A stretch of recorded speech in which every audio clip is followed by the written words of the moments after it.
So hello दोस्तों, स्वागत है आप सभी का फिर से हमारे यूट्यूब चैनल नए क्लास में। आज हम लोग पढ़ने जा रहे हैं एमीन के भौतिक एवं रासायनिक गुण। पिछले वीडियो में हम लोगों ने एमीन बनाने की विधियां सीखी थी, ठीक है।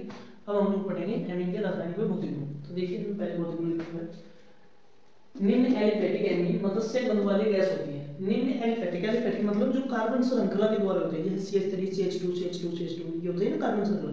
इसमें आता है NH2 जुड़ता है, ठीक है। कार्बन श्रृंखला जो सीधी लाइन में होती है उसको बोलते हैं एलिफेटिक, ठीक है। एलिफेटिक कार्बन श्रृंखला में अगर एमीन जुड़ा हुआ तो उसकी बात चलिए। निम्न एलिफेटिक एमीन मत्स्य गंध वाले होते हैं, यानी कि ज्यादातर एलिफेटिक एमीन मत्स्य गंध वाले, मच्छी के गंध जैसी स्मेल आती है इनसे, ठीक है, गैस वाले होते हैं। 3 अथवा 3 से अधिक कार्बन वाली प्राथमिक एमीन गैस होती है। 3 अथवा 3 से अधिक, 3 से अधिक मतलब ऐसा नहीं कि 3 से अधिक कितने की होगा, 3 से अधिक 1 या 2 कार्बन, बस 3 4 5 कार्बन वाले, ठीक है। 3 या 3 से अधिक कार्बन वाली प्राथमिक एमीन गैस होती है तथा इससे 5 या 6 कार्बन से अधिक कार्बनों की द्वितीयक या तृतीयक, यहाँ पर या की लिखा हुआ है, इसको सही कर दो, द्वितीयक या तृतीयक एमीन ठोस होती है, ठीक है। 5 या 6 कार्बनों से अधिक कार्बनों की द्वितीयक या तृतीयक एमीन ठोस होती है। आगे देखिए, एरिल एमीन रंगहीन होती है। जो एरिल एमीन होती है वो रंगहीन होती है तथा ऑक्सीजन से क्रिया करने के पश्चात रंगीन हो जाती है। चलिए, अब दूसरा पॉइंट है, पहला पॉइंट क्लियर हो गया। दूसरा पॉइंट है, ठोस एमीनों का गलनांक तथा क्वथनांक संगत अल्कोहल के लगभग बराबर होता है, जबकि अल्कोहल का तो गलनांक तो होता ही नहीं है अल्कोहल में, ठीक है, क्योंकि वो पहले लिक्विड फॉर्म में होती है, तो क्वथनांक तो लगभग बराबर होता है तथा हाइड्रोकार्बन व एल्डिहाइड कीटोन से अधिक होता है, ठीक है।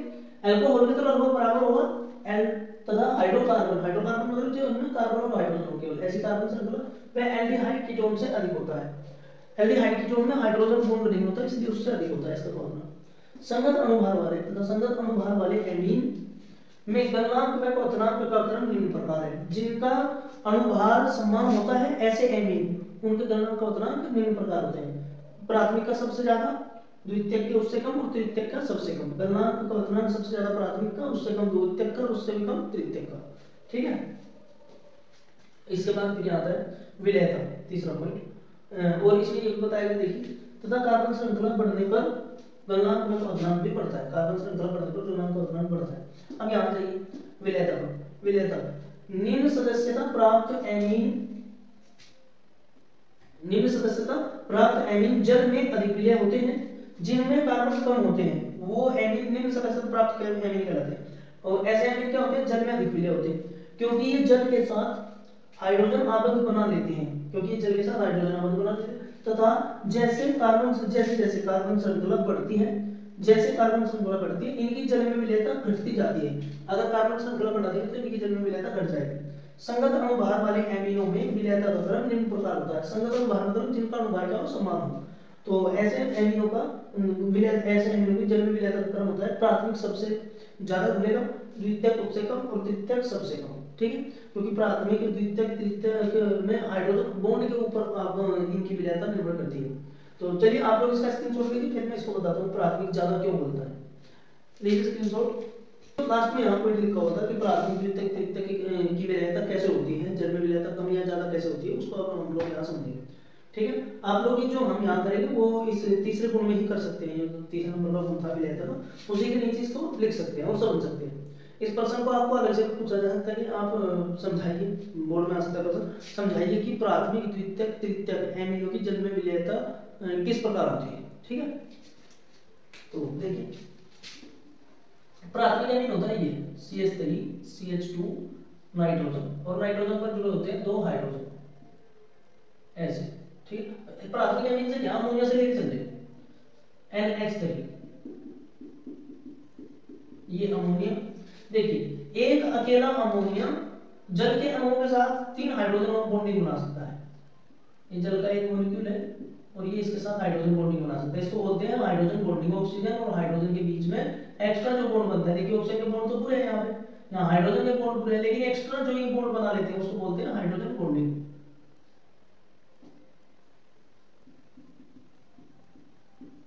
ऐसे ये 2 हाइड्रोजन बॉन्डिंग हो गई, ये 3 होगी। अमोनिया के अंदर अमोनिया, 3 हाइड्रोजन बॉन्ड नहीं कर सकता, इसलिए इसकी जल में विलेयता अधिक है। अब आते हैं द्वितीय प्राथमिक एमीन पर, CH3 CH2N, इसमें होते हैं 2 हाइड्रोजन,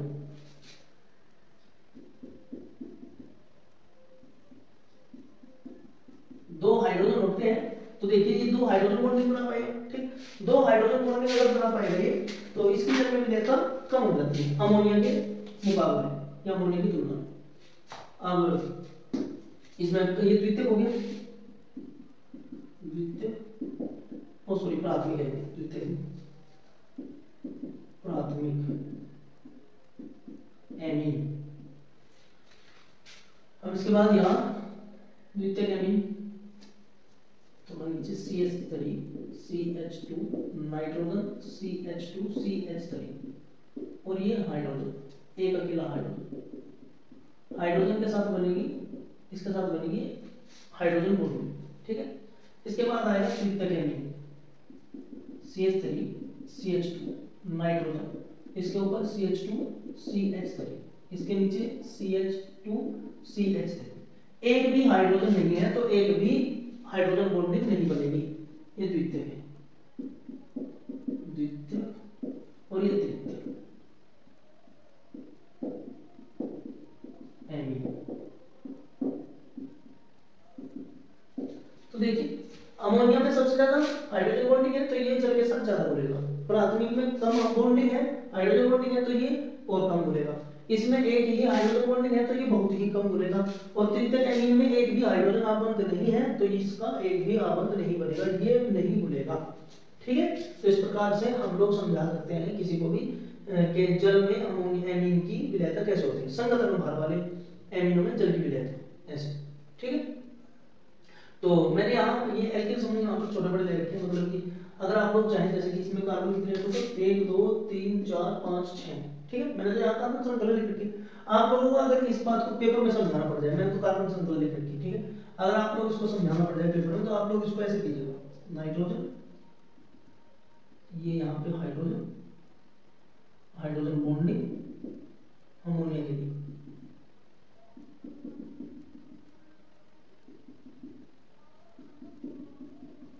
प्राथमिक के लिए अमोनिया के लिए हो गया, प्राथमिक के लिए आप लोग ऐसा कीजिएगा, यहाँ पर R लिखिएगा, R मतलब एल्किल समूह,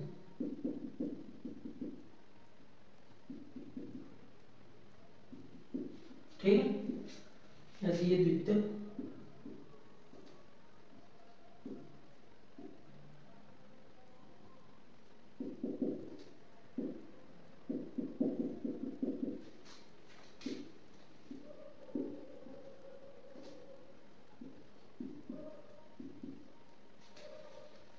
ठीक है। ये अमोनिया के लिए हो गया, ये प्राथमिक, ये द्वितीयक और ये तृतीयक। आप लोग इसको ऐसा करके समझा सकते हैं, बस ये लिखने की जरूरत नहीं है, वो तो थोड़ा बड़ा हो गया, लेंथी हो गया, ठीक है। ऐसे भी करके समझा सकते हैं जल में विलेयता क्यों कम होती है, क्योंकि इसमें हाइड्रोजन बॉन्ड प्राथमिक में ज्यादा, अमोनिया में सबसे ज्यादा, प्राथमिक में कम, द्वितीयक में कम और तृतीयक में सबसे कम होती है, इसलिए तृतीयक एमीन जल में सबसे कम विलेय है, प्राथमिक एमीन अमोनिया ज्यादा विलेय, अधिक विलेय है।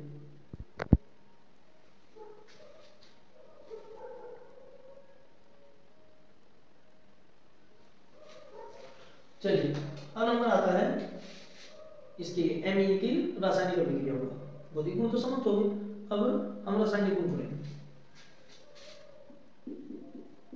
एमीन के रासायनिक गुण, इसमें पहले जो नंबर आता है वो आता है एमीन का अक्षारीय गुण। अक्षारीय गुण क्या होता है, देखिए जैसे एमीन CH3 CH2 NH2, अगर हाइड्रोक्लोरिक अम्ल या किसी अन्य अम्ल के साथ रिएक्शन कर ले तो ये अभिक्रिया के उपरांत ये बनाता है CH3 CH2 NH3Cl, ये वही प्रतिस्थापित अमोनियम लवण, ठीक है, या प्रतिस्थापित अमोनियम क्लोराइड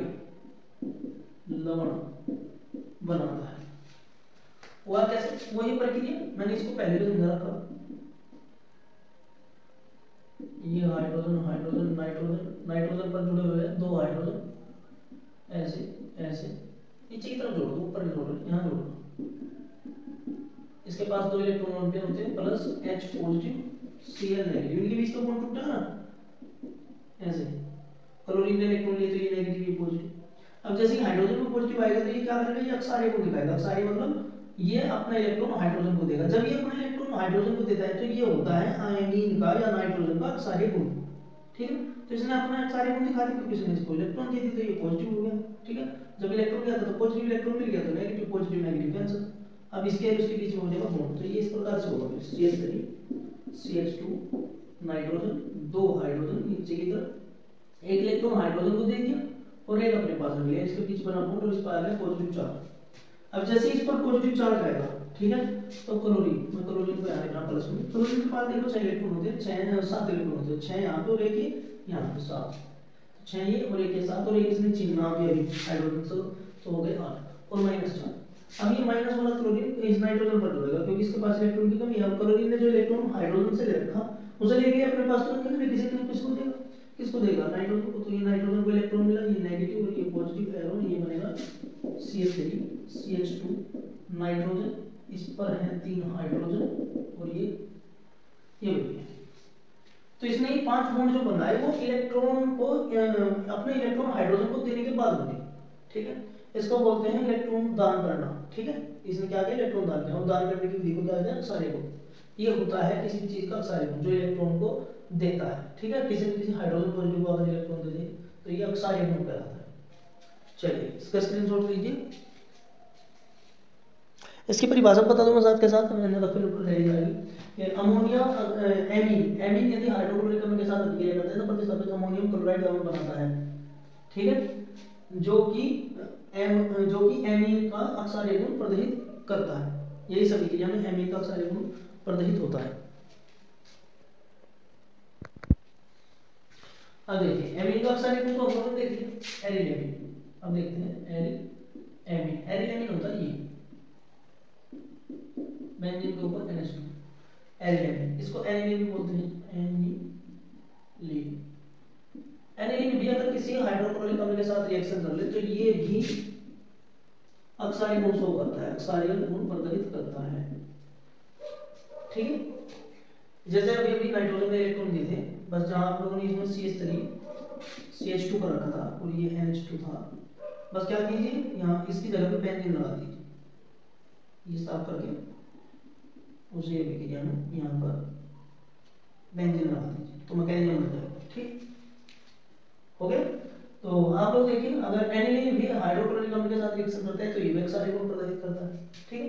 तो उनका एक ही है, आप लोग इसको नोट करके लिखिए, ये अभिक्रिया को जरूरी नहीं है कि अक्सार्य गुण प्रदर्शित मतलब ये अभिक्रिया करनी जरूरी है, इसको आप लोग नोट करके लिख दीजिए अलग से कि एरिलेमिन का अक्सार्य गुण, और फिर जब ये अभिक्रिया कर लोगे तो इसमें लिखना है एरिलेमिन या एनिलीन भी हाइड्रोक्लोरिक अम्ल के साथ अभिक्रिया करके अक्सार्य गुण प्रदर्शित करता है, ठीक है। चलिए तथा इसका नाम एनिलीनियम क्लोराइड लवण, एनिलीनियम क्लोराइड या क्लोराइड लवण, ठीक है। एनिलीनियम क्लोराइड लवण, क्लोरिक आयन है, क्लोरिक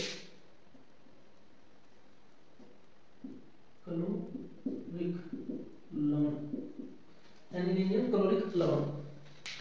चलिए लीजिए स्क्रीनशॉट। चलिए अब नंबर आता है, देखिए एमीन जो अक्सार्य गुण प्रदर्शित करता है वो अक्सार्य गुण एमीन की संरचना पर निर्भर करता है, ठीक है।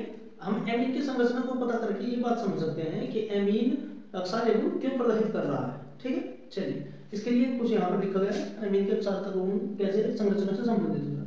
तो आप लोग हेडिंग बना दे एमीन की संरचना तथा अक्सारता में संबंध, एमीन की संरचना तथा अक्सारता में संबंध, ठीक है।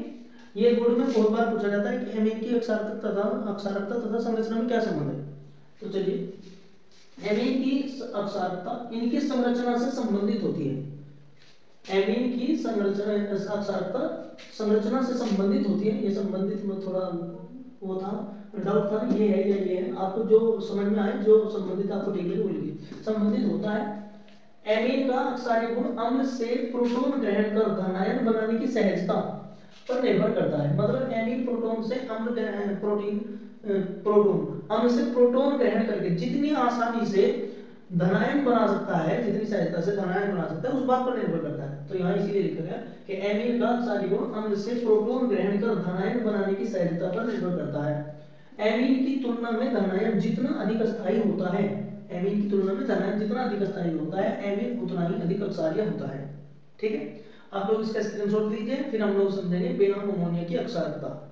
बेनाम अमोनिया मतलब एमीन, ये NH3, ठीक है, और अमोनिया होता है ये, सॉरी ये तो अमोनिया हो गया, बेनाम अमोनिया, एमीन होता है ये CH3 या RNH2, ये बोल दो सीधा सीधा, ऐसे रहने दो RNH2। इसके बारे में पढ़ेंगे कि ये अक्षारीय है या ये अक्षारीय, कौन सा ज्यादा अक्षारीय है संरचना के द्वारा। चलिए लीजिए स्क्रीनशॉट।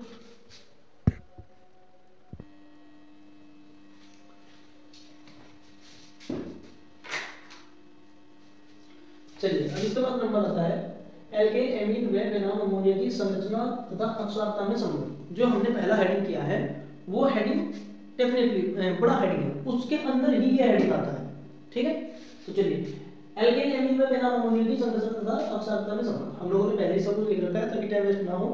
देखिए आइए हम एल्केन एमीन और अमोनिया, ठीक है, आइए हम एल्केन एमीन मतलब एल्किल एमीन जिनमें CH3CH2NH2, ठीक है, एल्केन एमीन और बेनाम अमोनिया, बेनाम में लिख रखा है यहाँ पे अमोनिया ही खाली, अमोनिया की अक्षारकता की तुलना करने के लिए प्रोटॉन से अभिक्रिया की तुलना कराते हैं। ठीक है, देखिए पहले तो अमोनिया की अभिक्रिया कराएंगे। ये अमोनिया की अभिक्रिया प्रोटॉन के साथ करा रखी है और ये प्रदर्शित कर रखा है और यहाँ पर बता रखा है अस्थायी। देखिए कैसे अस्थायी होता है वो मैं समझा रहा यहाँ पे मैकेनिज्म के द्वारा। देखिए नाइट्रोजन के पास होते हैं 5 इलेक्ट्रॉन लार्ज सेल में, 7 इसका नंबर होता है। ठीक है, 7 नंबर होता है। अष्टक का नंबर है, पहले सेल में 2 इलेक्ट्रॉन, दूसरे में 5 इलेक्ट्रॉन। तो ये 5 इलेक्ट्रॉन होते हैं इसके पास, 1 2 3 4 5 ऐसे।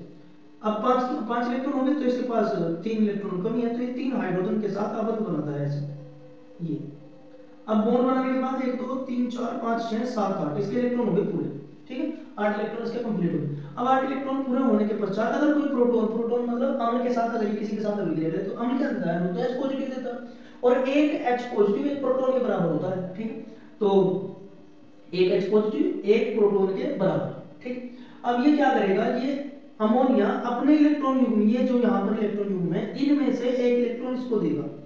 जब इसको इलेक्ट्रॉन देगा तो इस पर आ जाएगा नेगेटिव चार्ज। इलेक्ट्रॉन दिया नाइट्रोजन ने तो नाइट्रोजन पे आएगा पॉजिटिव चार्ज। मैं इस बात को यहाँ पे लिखा एरो H बॉन्ड NH और एक ये नीचे की तरफ हाइड्रोजन। ठीक है, एक इलेक्ट्रॉन इसने हाइड्रोजन को दिया, एक इलेक्ट्रॉन इसके पास बचेगा तो यहाँ बनेगा बॉन्ड। ये पॉजिटिव नेगेटिव यहाँ कैंसिल, यहाँ पर आ जाएगा प्लस चार्ज। ठीक है, अब ये जो पॉजिटिव चार्ज आया नाइट्रोजन में, आप लोग इसको नोट कर लीजिए मेरे साथ के साथ। ठीक है, ये जो रफ कार्यबल ऐसे रफ कार्यबल इसको नोट कर लीजिए। ये जो पॉजिटिव चार्ज यहाँ पे आया, ये पॉजिटिव चार्ज नाइट्रोजन के ऊपर है, ये नाइट्रोजन के ऊपर ही रहेगा। इस चार्ज को ये नाइट्रोजन किसी और को नहीं दे सकता। ठीक है, देखिए अगर यहाँ से सपोज कीजिए ये हाइड्रोजन जो जुड़े हुए, अगर नाइट्रोजन को ये पॉजिटिव चार्ज खत्म करना तो क्या करेगा, हाइड्रोजन के इलेक्ट्रॉन लेगा। अब अगर इसने हाइड्रोजन के इलेक्ट्रॉन ले लिए, सपोज कीजिए जैसे कि इसने इस हाइड्रोजन के इलेक्ट्रॉन ले लिए तो इस पर पॉजिटिव इस पर नेगेटिव। अब आप लोग चेक कीजिए 3 हाइड्रोजन तो यहाँ पहले जुड़े हुए तो 3 इसके पास यहाँ बचेंगे। ठीक है, तो फिर तो ये प्रोटॉन के साथ क्रिया नहीं करेगा। अब प्रोटॉन के साथ अगर क्रिया कर रहा है तो नाइट्रोजन पर पॉजिटिव चार्ज आएगा और इस पॉजिटिव को ये किसी भी चीज के साथ, किसी भी अन्य परमाणु के साथ यहाँ पर साझा नहीं कर सकता। इस पर पॉजिटिव चार्ज आ गया। ठीक है, इस पॉजिटिव चार्ज को अगर ये किसी को दे दे तो ये होता है अस्थायी। अब ये किसी को नहीं दे पाएगा क्योंकि इसके पास कोई ऐसा समूह ही नहीं जुड़ा जिसे ये इलेक्ट्रॉन दे सके। ठीक है, हाइड्रोजन है, हाइड्रोजन तो नाइट्रोजन से कमजोर होता है, नाइट्रोजन तो इसके इलेक्ट्रॉन छीन सकता है, ले सकता है। ठीक है, तो ये नाइट्रोजन इसको तो इलेक्ट्रॉन देगा, हाइड्रोजन को तो इलेक्ट्रॉन देगा, और अगर दे भी दिया तो वापस से 3 ही हाइड्रोजन बचेंगे। ठीक है, जैसे अमोनिया के पास होता है ना 3 हाइड्रोजन, ये ऐसे, तो ये 3 बचेंगे। और अगर 3 हाइड्रोजन इसके साथ जुड़े हुए हैं तो फिर तो ये अमोनिया है। अमोनिया की अभिक्रिया हमें प्रोटॉन के साथ करनी तभी तो पता चलेगा। प्रोटॉन के साथ अभिक्रिया करना मतलब एक अमोनिया पे 4 हाइड्रोजन का जुड़ना। ठीक है, एक अमोनिया पर 4 हाइड्रोजन का जुड़ना, या फिर हम कह सकते हैं जितने इसके बॉन्ड है नाइट्रोजन के कितने होते हैं, 3 होते हैं। एक एक्स्ट्रा बॉन्ड का बनना, एक एक्स्ट्रा बॉन्ड का बनना ऑक्साइड बॉन्ड कहलाता है इसका, ठीक है। तो यहाँ पर तो एक बॉन्ड एक्स्ट्रा तभी बनेगा जब ये इलेक्ट्रॉन देगा, तो ये एक्स्ट्रा बॉन्ड बना। अब इस पर पॉजिटिव चार्ज आएगा, अब इस पॉजिटिव को ये सेटिस्फाई कर पाता, ठीक है, ये किसी को दे नहीं पाएगा।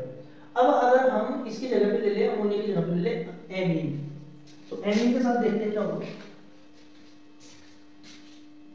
ये मैं इसको क्लीन कर दूं, लिख लिया आपने। एमीन अगर हम लोग मान ले, एमीन होता है ये CH3 CH2NH, और ये मैं हाइड्रोजन के ऊपर नीचे करके कर दूं ऐसे। यहां पर भी नाइट्रोजन के पास 5 इलेक्ट्रॉन है, हर जगह 5 इलेक्ट्रॉन है नाइट्रोजन के पास, ठीक है। और मैं ये एक CH2 यहाँ और एक इससे पीछे भी ले लूं CH2 CH3, मैं फ्रेम में चेक कर लूं एक बार। सब आ रहा CH3 CH2 CH2। ऐसे और भी कार्बन से कलर वाला सब आप लोग यहाँ और भी ले सकते हो, ऐसा कोई जरूरत नहीं है। CH2 ले लें, CH2 जितना चाहे उतना बढ़ा के पीछे, ठीक है। तो 3 या 4 करते हैं बस। चलिए, अगर ये किसी ना किसी प्रोटॉन के साथ क्रिया करे, प्रोटॉन इसको मिले, ठीक है, तो ये प्रोटॉन के साथ क्रिया करके क्या करेगा, प्रोटॉन के साथ क्रिया करना मतलब ये जब भी इसको अम्ल कोई अम्ल के साथ रिएक्शन करेगा एमीन, तो ये इसमें से निकलेगा H पॉजिटिव अम्ल से, और जब H पॉजिटिव अम्ल से निकलेगा तो इसको क्या देगा, इलेक्ट्रॉन, इलेक्ट्रॉन देगा तो ये नेगेटिव और नाइट्रोजन को आ जाएगा पॉजिटिव चार्ज, तो ये बनेगा CH3 CH2 CH2 CH nitrogen hydrogen hydrogen, एक इलेक्ट्रॉन खुद के पास एक इसके पास, और ये बॉन्ड इस पर प्लस चार्ज, ठीक है। ये आ गया इस पर पॉजिटिव चार्ज। अब देखिए ये नाइट्रोजन को तो हटाएगा नहीं, क्योंकि सॉरी हाइड्रोजन को तो हटाएगा नहीं, क्योंकि अभी भी हाइड्रोजन जोड़ा। अगर एक जोड़ हाइड्रोजन जोड़ दे और एक हटा दे तो फिर फायदा क्या, फिर तो कुछ होने का ही नहीं, फिर तो कुछ फायदा ही नहीं है जोड़ने। हमें क्या करना है, हाइड्रोजन को जोड़ना भी और जोड़कर ही रखना है। चलिए देखिए कैसे। अब इस नाइट्रोजन पर पॉजिटिव चार्ज आएगा, पॉजिटिव चार्ज का मतलब नाइट्रोजन का एक इलेक्ट्रॉन गया। अब इस नाइट्रोजन की हेल्प करने के लिए पीछे कार्बन श्रृंखला है, ये कार्बन श्रृंखला जो होती है ये इलेक्ट्रॉन देने का कार्य करती है। एल्किल हैलाइड होती है तब भी ये एल्किल समूह को, हैलाइड समूह को क्या देता है, इलेक्ट्रॉन देता है। ये कार्बन तो हमेशा किसी ना किसी ग्रुप को इलेक्ट्रॉन देने का ही कार्य करता है, ये क्या करता है, इलेक्ट्रॉन देने का ही कार्य करता है। एल्किल समूह जो होती है ये CH3 CH2 CH2 ये जो होता है ये हमेशा इलेक्ट्रॉन देने का कार्य करते हैं, तो इनका सहायता मदद करने का व्यवहार होता है। अब देखिए नाइट्रोजन पर पॉजिटिव चार्ज आ गया, तो ये क्या करेंगे, अपने हिसाब के इलेक्ट्रॉन को थोड़ा सा इसकी ओर प्रतिस्थापित कर देंगे, ठीक है। ये इलेक्ट्रॉन यहाँ है, क्रॉस यहाँ है और यहाँ डॉट है, तो ये क्या करेंगे, क्रॉस वाले इलेक्ट्रॉन को यहाँ बीच में रख देंगे, बीच में रख देंगे, बॉन्ड के बीच में, यानी कि नाइट्रोजन की ओर धक्का दे देंगे अपने इलेक्ट्रॉन को, ठीक है। नाइट्रोजन को ऐसा लगेगा कि मैंने तो अपना इलेक्ट्रॉन दिया हाइड्रोजन को और मुझे पीछे से इलेक्ट्रॉन मिल रहा, मुझे कहां से इलेक्ट्रॉन मिल रहा, नाइट्रोजन को क्या लगेगा कि मुझे पीछे से इलेक्ट्रॉन मिल रहा, कार्बन से इलेक्ट्रॉन मिल रहा। तो जब इस नाइट्रोजन को यहाँ से इलेक्ट्रॉन मिलेगा तो ये पॉजिटिव चार्ज किस पे आएगा, ये तो नेगेटिव हो जाएगा, यहाँ पे तो नेगेटिव आ जाएगा हल्का सा, ठीक है। इस पे क्या चार्ज आएगा, पॉजिटिव, डेल्टा पॉजिटिव। ये डेल पॉजिटिव प्रदर्शित करता है हल्का पॉजिटिव चार्ज, ठीक है। कम कम मतलब आंशिक, आंशिक को कम बोलते हैं, ठीक है। यह हल्का आंशिक धनावेश बोलते हैं इसको, आंशिक धनावेश। ये नाइट्रोजन पर जितना आवेश है उससे थोड़ा सा कम आवेश कार्बन पर आ गया, क्योंकि कार्बन ने अपना इलेक्ट्रॉन नाइट्रोजन की ओर धकेला, ठीक है। नाइट्रोजन को अपना इलेक्ट्रॉन दिया, पूर्ण रूप से नहीं दिया, बिल्कुल नहीं दे दिया। अगर बिल्कुल इलेक्ट्रॉन दे देगा तो फिर तो बॉन्ड टूट जाएगा बीच में से, फिर तो यहाँ से बॉन्ड ब्रेक हो जाएगा, अगर बिल्कुल इलेक्ट्रॉन दे दिया, ठीक है। तो इसलिए बीच यहाँ जो कार्बन की ओर इलेक्ट्रॉन था वो उसने क्या किया, नाइट्रोजन और कार्बन के बीच में रख दिया, बॉन्ड के बीच में, जिससे कि नाइट्रोजन का चार्ज क्या हो गया, थोड़ा सा कम हो गया, ठीक है। अब जब इस कार्बन ने आगे इलेक्ट्रॉन दिया तो इस इलेक्ट्रॉनों की कमी पड़ेगी, इसका इलेक्ट्रॉन तो गया ना आगे की तरफ, इस कार्बन की हेल्प करेगा ये पिछले वाला कार्बन, ये पिछले वाले कार्बन पर आएगा 2 पॉजिटिव चार्ज, ठीक है, 2 डेल्टा पॉजिटिव।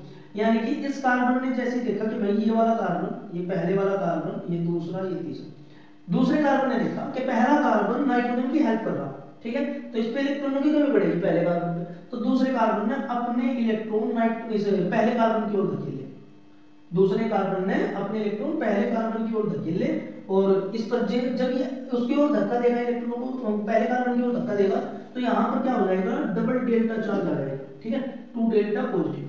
ये डेल्टा, एक डेल्टा होता है छोटा, 2 डेल्टा, डेल्टा चार्ज डेल्टा जो होता है ये छोटे को प्रदर्शित करता है, कम को, ठीक है, आंशिक को। तो एक डेल्टा मतलब छोटा, डबल डेल्टा मतलब छोटे से भी छोटा, ठीक है। तो यहाँ पर कंप्लीट चार्ज है, एक धनावेश है, यहाँ इस कार्बन पर, पहले कार्बन पर डेल्टा पॉजिटिव है यानी कि आंशिक आवेश, और दूसरे कार्बन पर डेल्टा 2 पॉजिटिव, 2 डेल्टा पॉजिटिव, यानी कि और बिकम अवेस्ट, ठीक है। अब जैसे ही दूसरे कार्बन ने पहले कार्बन की हेल्प की, तो तीसरे कार्बन ने देखा कि भाई तीसरे कार्बन ने देखा कि दूसरा कार्बन तो हेल्प कर रहा है, ये तीसरा कार्बन भी दूसरे कार्बन की हेल्प करने लग जाएगा और अपने बॉन्ड के इलेक्ट्रॉन दूसरे कार्बन की ओर धक्का देगा। इस बॉन्ड के इलेक्ट्रॉनों को दूसरे कार्बन की ओर क्या करेगा, पुश करेगा, धक्का देगा, जिसके कारण इस पर आ जाएगा 3 डेल्टा पॉजिटिव। 3 डेल्टा पॉजिटिव मतलब छोटा, छोटे से भी छोटा और भी छोटा, ठीक है। तो इस पर बहुत ही कम धनावेश आएगा। तो जो धनावेश यहाँ नाइट्रोजन पे था उसका थोड़ा सा हिस्सा तो आ गया पहले कार्बन पे, पहले कार्बन में थोड़ा सा हिस्सा आ गया तीसरे दूसरे कार्बन पे, और दूसरे का थोड़ा सा हिस्सा आ गया तीसरे। तो जो धनावेश नाइट्रोजन पे था वो धीरे धीरे करके पहले दूसरे तीसरे कार्बन ने आपस में बांट लिया, और 3 कार्बनों के पश्चात ये जो डेल्टा चार्ज होता है ये वितरित होना बंद हो जाता है। 3 कार्बनों के पश्चात आगे ये वितरित नहीं होता, बस 3 कार्बनों तक होता है, ठीक है। तो अब इस जो ये इलेक्ट्रॉन को ऐसे पुश करने की जो विधि है, जो इसका प्रक्रम है, हेल्प करने का जो नेचर है, इसको बोलते हैं plus I effect, plus I प्रभाव, inductive effect, positive inductive effect, plus I प्रभाव, पॉजिटिव इंडक्टिव इफेक्ट। यानी कि किसी भी इलेक्ट्रॉन परमाणु के, किसी भी परमाणु के धनावेश को, किसी भी परमाणु के धन आवेश को एल्किल समूह पर वितरित करने की विधि को प्लस आई इंडक्टिव इफेक्ट कहते हैं। ये होता है, लेकिन प्लस आई इंडक्टिव इफेक्ट की आपको परिभाषा लिखनी, आपको तो बस समझना है कि ये जो कार्बनों ने इलेक्ट्रॉन दान दिए एक दूसरे को, ये जो हेल्प करी, इसको क्या बोलते हैं, प्लस आई प्रभाव बोलते हैं, ठीक है। आगे बात समझो, इसको क्या बोलते हैं, प्लस आई प्रभाव। तो जैसा जैसा हमने यहाँ देखा है वैसा वैसा हमने, जैसे जैसा हमने देखा, जैसे जैसे हमने करा, ऐसा ऐसा ही हमने यहाँ पर लिख रखा है, ठीक है। तो अब आप लोग एक बात और समझ लीजिए साथ के साथ, नाइट्रोजन पर ये पॉजिटिव चार्ज आया, पॉजिटिव चार्ज आने के बाद इसको आपस में बांट दिया, तो अब इस पर पॉजिटिव चार्ज कम हो जाएगा, ठीक है। पॉजिटिव चार्ज कम हो जाएगा तो ये अस्थायी हो जाता है। जिस पर धनावेश ज्यादा होगा वो अस्थायी होगा, और जिस पर धनावेश कम होगा वो अस्थायी हो जाता है, ठीक है। यानी कि इसको कोई भी बॉन्ड तोड़ने की आवश्यकता नहीं है नाइट्रोजन को, ठीक है। जबकि इसको नाइट्रोजन को बॉन्ड तोड़ने की आवश्यकता पड़ेगी, क्योंकि इसका इलेक्ट्रॉन पूर्ण रूप से चला गया, पूर्ण रूप से इलेक्ट्रॉन तो इसका भी गया, लेकिन इसको इलेक्ट्रॉन मिल भी तो गया ना पीछे से, ठीक है। तो ये अस्थायी है, ये अस्थायी है। इसकी हेल्प करने के लिए तो यहाँ कार्बन श्रृंखला है, इसकी हेल्प करने के लिए कोई नहीं है, ठीक है। जब इसकी कोई मदद नहीं करेगा तो ये अस्थायी है, ये अस्थायी है। आगे ना समझ, चलिए अब मैं इसमें बता दूं आपको ये क्या लिखा है। आपको ये और ये 2 चीजें लिखने के बाद, ये 2 अभिक्रियाएं लिखने के बाद आपको ये लिखना है, इलेक्ट्रॉन युग्म, इलेक्ट्रॉन मुक्त करने की प्रकृति के कारण, ठीक है, इलेक्ट्रॉन मुक्त करने की प्रकृति के कारण एल्किल समूह इलेक्ट्रॉन को नाइट्रोजन की ओर धकेलते हैं। इनकी प्रवृत्ति कैसी होती है, इलेक्ट्रॉन मुक्त करने की, छोड़ने की, ठीक है। तो इलेक्ट्रॉन मुक्त करने की प्रवृत्ति के कारण एल्किल समूह इलेक्ट्रॉन को नाइट्रोजन की ओर धकेलते हैं, तथा नाइट्रोजन का इलेक्ट्रॉनिक घनत्व बढ़ने पर, नाइट्रोजन जब इसको इलेक्ट्रॉन मिलेगा तो इसका इलेक्ट्रॉनिक घनत्व बढ़ेगा, यानी कि इलेक्ट्रॉनों की संख्या बढ़ेगी। इलेक्ट्रॉनिक घनत्व बढ़ने के कारण, बढ़ने पर नाइट्रोजन अपने युग्मित इलेक्ट्रॉनों को, ये जो युग्मित इलेक्ट्रॉन होते हैं, ये होते हैं युग्मित इलेक्ट्रॉन, अपने युग्मित इलेक्ट्रॉनों को प्रोटॉनों से साझा करने के लिए उपलब्धता बढ़ाता है। प्रोटॉनों के साथ, प्रोटॉन ये रहा, प्रोटॉनों के साथ साझा कराने की उपलब्धता को बढ़ाता है, ठीक है। तथा नाइट्रोजन पर उत्पन्न धन आवेश आई प्रभाव के कारण एल्किल समूह पर विस्तृत हो जाता है, ठीक है। ये क्या करता है, अपने युग्म को इलेक्ट्रॉन प्रोटॉन के साथ साझा करने के लिए उपलब्धता बढ़ाता है, जल्दी से इसके साथ इलेक्ट्रॉन शेयर करता है और साझा कर लेता है, जिसके कारण इस पर क्या आ जाता है, धनावेश, ठीक है। और धनावेश आने पर ये देखिए यहाँ पर क्या है, तथा नाइट्रोजन पर उत्पन्न धनावेश प्लस आई प्रभाव के कारण एल्किल समूह पर विस्तृत हो जाता है।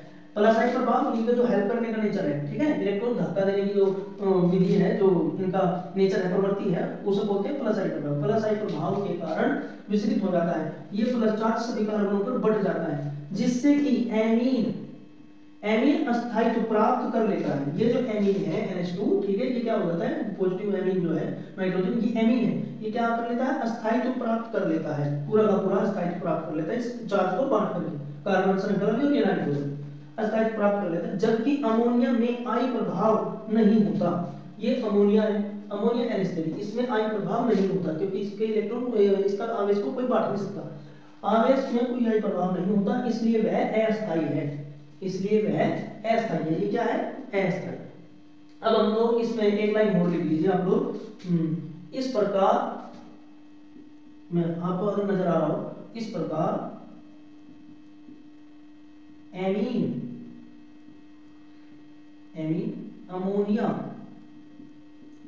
से अधिक अस्थाई है। इस प्रकार एमीन अमोनिया से अधिक अस्थाई है। ठीक है, आपको ये नहीं लिखना है, ये तो बस समझाने के लिए लिखा था मैंने, ये नहीं लिखना। ठीक है, आपको पहले ये लिखना है, फिर ये और उसके बाद ये और यहां तक लिखते हैं, उसके बाद ये लाइन जो मैंने अभी लिखी। ठीक है, तो उम्मीद है आपको समझ में आ गया हो। चलिए इसके लिए छोड़ दीजिए जल्दी से।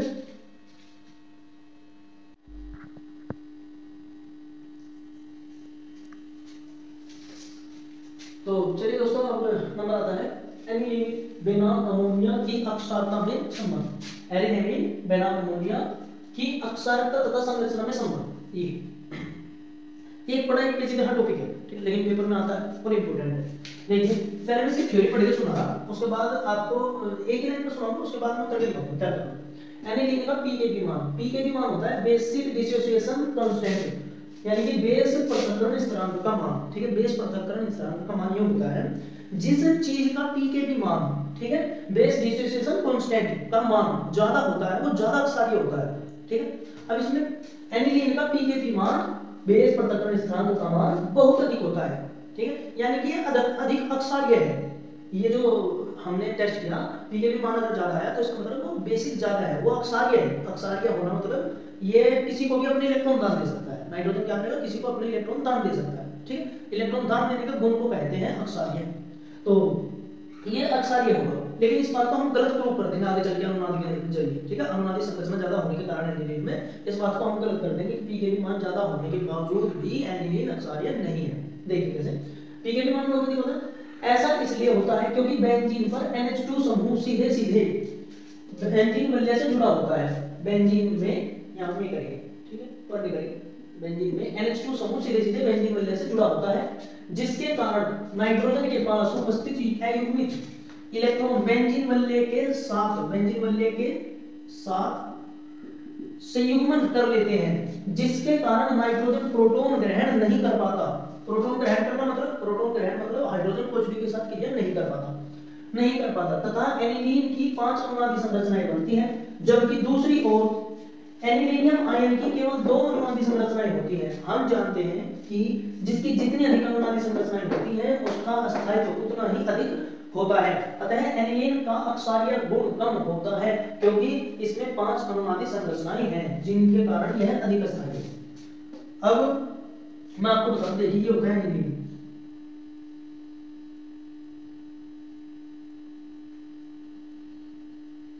NH2 और इस पर होते हैं 2 इलेक्ट्रॉन। मैं एक बार फ्रेम में चेक कर लूं सर, पहले इसका स्क्रीनशॉट ले लीजिए। चलिए अब देखते हैं एनिलीन की अनुनादी संरचना।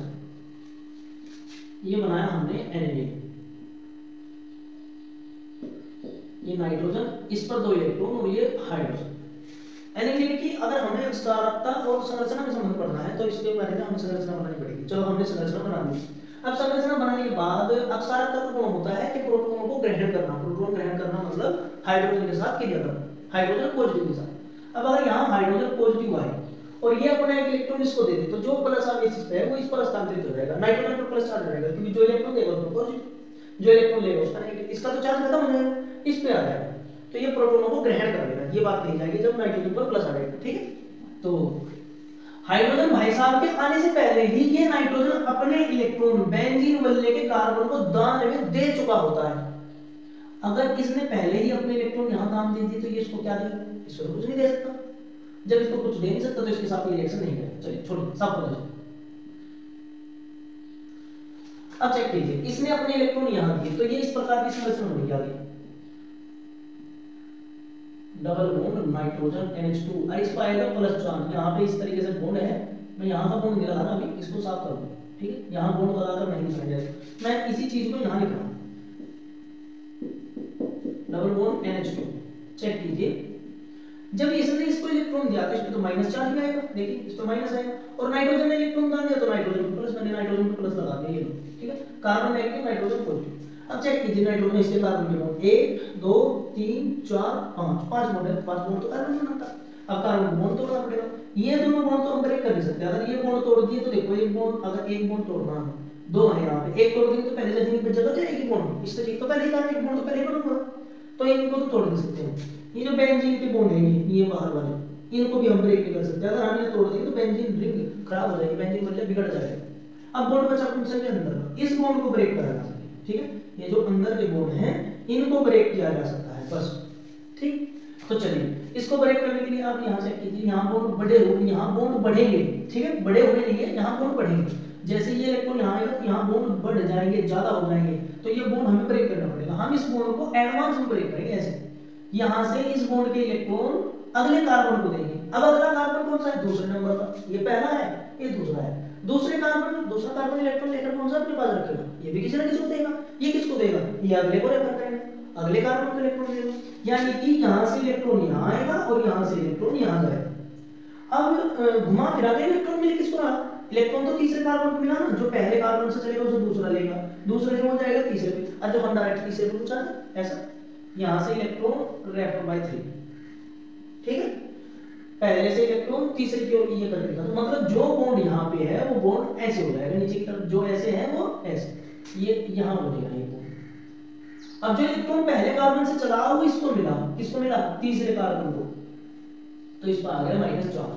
आगे बात समझ में, ये तो माइनस भी आगे लिखते हैं ऐसा, ऐसा माइनस लिखते हैं बस। अब चेक कीजिए यहाँ पर बॉन्ड चेक कीजिए, यहाँ तो सेटिस्फाई हो गया नंबर, यहाँ चार्ज आया ही नहीं, यहाँ पे आया तीसरे कार्बन, 1 2 3 4 चार बॉन्ड यहाँ पे बने हुए हैं, और एक बॉन्ड प्रत्येक कोने पर एक जुड़ा होता है हाइड्रोजन, तो यहाँ पर एक हाइड्रोजन भी है ऐसे, मैं तो साफ करूँ, ये बॉन्ड जो यहाँ था वो नीचे की तरफ आ गया, यहाँ पे आप चेक करो 1 2 3 4 5 बॉन्ड है, अब 5 बॉन्ड तो वही कार्बन रखता नहीं, तो कार्बन को फिर से बॉन्ड ब्रेक करना पड़ेगा। कार्बन क्या करेगा, ना तो ये बॉन्ड ब्रेक कर सकता, ना ये कर सकता, नहीं हाइड्रोजन को हटाएगा, ये क्या करेगा, अंदर के बॉन्ड को तोड़ सकता है। अब ये तीसरे नंबर का कार्बन है, तीसरे नंबर का कार्बन अगर इलेक्ट्रॉन देगा तो अगले को देगा, अगला कौन है, चौथे नंबर का कार्बन, ये फोर्थ नंबर का जो कार्बन है इलेक्ट्रॉन ले तो लेगा, लेकिन लेके ये भी अपने पास में रखने का, ये किसको देगा, ये अगले कार्बन को देगा। अगला कार्बन कौन सा कार्बन, अगला कार्बन ये आएगा 5वें नंबर का, तो यहाँ से इलेक्ट्रॉन कहाँ जा रहा है, सीधा सीधा तीसरे से जा रहा है सीधा सीधा 5वें पर, तो तीसरे का इलेक्ट्रॉन चौथे ने लिया, लेके गया 5वें को, ठीक है, चौथे ने इलेक्ट्रॉन लेकर 5वें को दे दे, तो हम डायरेक्ट 5वें को दिला देंगे ना ऐसे, यहाँ से इलेक्ट्रॉन 5वें कार्बन, तो यहाँ लिखा जाएगा फिर डबल एरो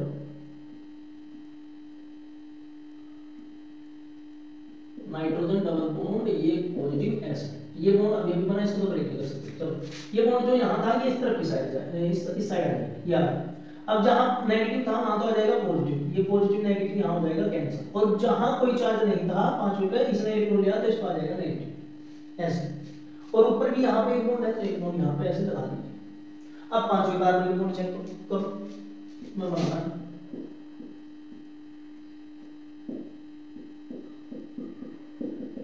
देखो 5 पे कितने, 1 2 3 4 और एक हाइड्रोजन, कितने हो गए, 5 बॉन्ड हो गए। अब 5 बॉन्ड ये तो ब्रेक नहीं करा जा सकता ना, ये ब्रेक, एक तो ये नहीं तोड़ा जा सकता, एक ये नहीं तोड़ा जा सकता, दो भी ये अभी अभी बना, इसको भी नहीं तोड़ सकते ना, इसको हटा सकते, तो बचा कौन, ये, इसको हटाएंगे, ठीक है, इसको हटाएंगे, इसके इलेक्ट्रॉन, ये 5वें नंबर का कार्बन है, ये इलेक्ट्रॉन, इस कार्बन के इलेक्ट्रॉन कौन ले सकता है, छठा, ठीक है, छठा इलेक्ट्रॉन कार्बन इलेक्ट्रॉन लेगा, छठा कार्बन इलेक्ट्रॉन लेगा, लेके अपने पास थोड़ा ना रखेगा, लेके किसको देगा, पहले कार्बन को, तो ये इलेक्ट्रॉन यहाँ, ठीक है, डायरेक्टली हम कहाँ रेफर कर देंगे, पहले कार्बन, इसको ऐसे लिखेंगे, ठीक है। अब जब इसका इलेक्ट्रॉन जाएगा तो यहाँ प्लस आ जाएगा, और यहाँ इलेक्ट्रॉन आएगा तो यहाँ आ जाएगा माइनस,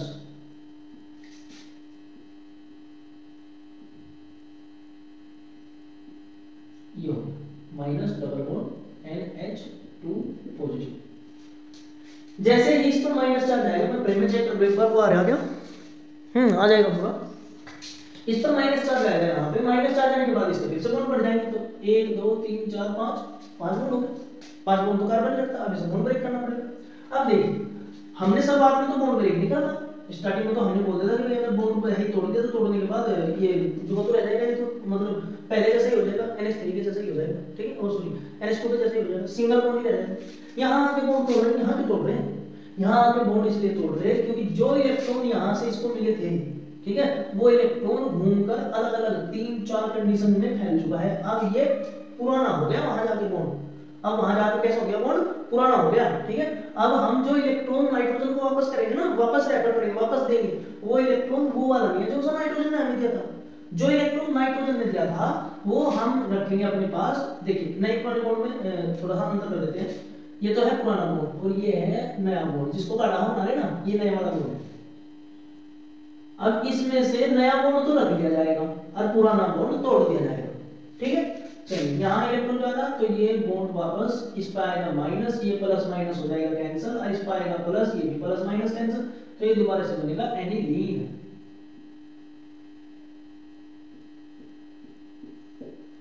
NH3 ओ सॉरी NH2 और ये 2 इलेक्ट्रॉन, ठीक है। एक बॉन्ड के 2 इलेक्ट्रॉन ऊपर 1 2 3 4 5, ये 5 अनुवादी संरचनाएं होंगी इसकी, ठीक है। हम यहाँ एनिलीन से लेके चले और एनिलीन पे ले जाकर समाप्त करते हैं, तो ये 5 अनुवादी संरचनाएं बनी इसकी एनिलीन की। आगे बात सुनो, इनको कहते हैं 5 अनुवादी संरचनाओं का संग्रह, ठीक है। अब देखिए इसमें यूं बताया गया था स्टार्टिंग में जब थ्योरी लिखी हुई थी, तो उसमें बताया गया था कि यदि किसी चीज का पीकेबी मान ज्यादा हो, ठीक है, pKb basic dissociation constant value अगर ज्यादा है तो वो अक्षारीय होता है, वो प्रोटॉन आसानी से ले सकता है, प्रोटॉन आसानी से ग्रहण कर सकता है, अर्थात इलेक्ट्रॉन आसानी से किसी को भी दान दे सकता है। लेकिन एनिलीन ऐसा नहीं करता। एनिलीन क्यों नहीं करता? इसका पीकेबी मान भी ज्यादा है, पीकेबी मान ज्यादा होने के बावजूद भी ऐसा नहीं कर पाता क्योंकि इसके अंदर 5 अनुनादी संरचनाएं हैं। जो इलेक्ट्रॉन ये हाइड्रोजन पॉजिटिव को दे सकता था वो इलेक्ट्रॉन ये बेंजीन को दे देता है, और बेंजीन के अंदर वो इलेक्ट्रॉन 5 स्टेपों में घूमता है, अलग अलग 5 अनुनादी संरचनाएं बनाता है, और 5 अनुनादी संरचनाओं के बाद वापस बाहर आता है, ठीक है। तो जो इलेक्ट्रॉन ये किसी को दे सकता है ना उसको तो ये बेंजीन ले रहा, और जब बेंजीन ने ले लिया तो 5 अनुनादी संरचनाएं बनी, और जिसकी जितनी ज्यादा अनुनादी संरचनाएं होंगी वो उतना ही अधिक अस्थायी होता है। अब एनिलीन की 5 अनुनादी संरचनाएं, और अगर एनिलीन H पॉजिटिव ले लेता, मतलब कि H पॉजिटिव के साथ क्रिया कर लेता, तो फिर सिर्फ और सिर्फ 2 ही संरचना बनती। ऐसे मैं बनाने दिखाता हूं। अगर यही एनिलीन NH2 अपने 2 इलेक्ट्रॉनों में से एक हाइड्रोजन पॉजिटिव को दे दे, कहीं से हाइड्रोजन पॉजिटिव आया उसको इलेक्ट्रॉन डिनोट दे दे, दान में दे दे, तो ये फिर इस तरीके का बन जाएगा।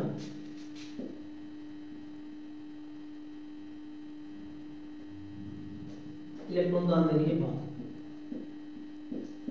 NH3, यहां तो ये क्रिया कर रहा, क्रिया करने के बाद का है ये NH3 पॉजिटिव।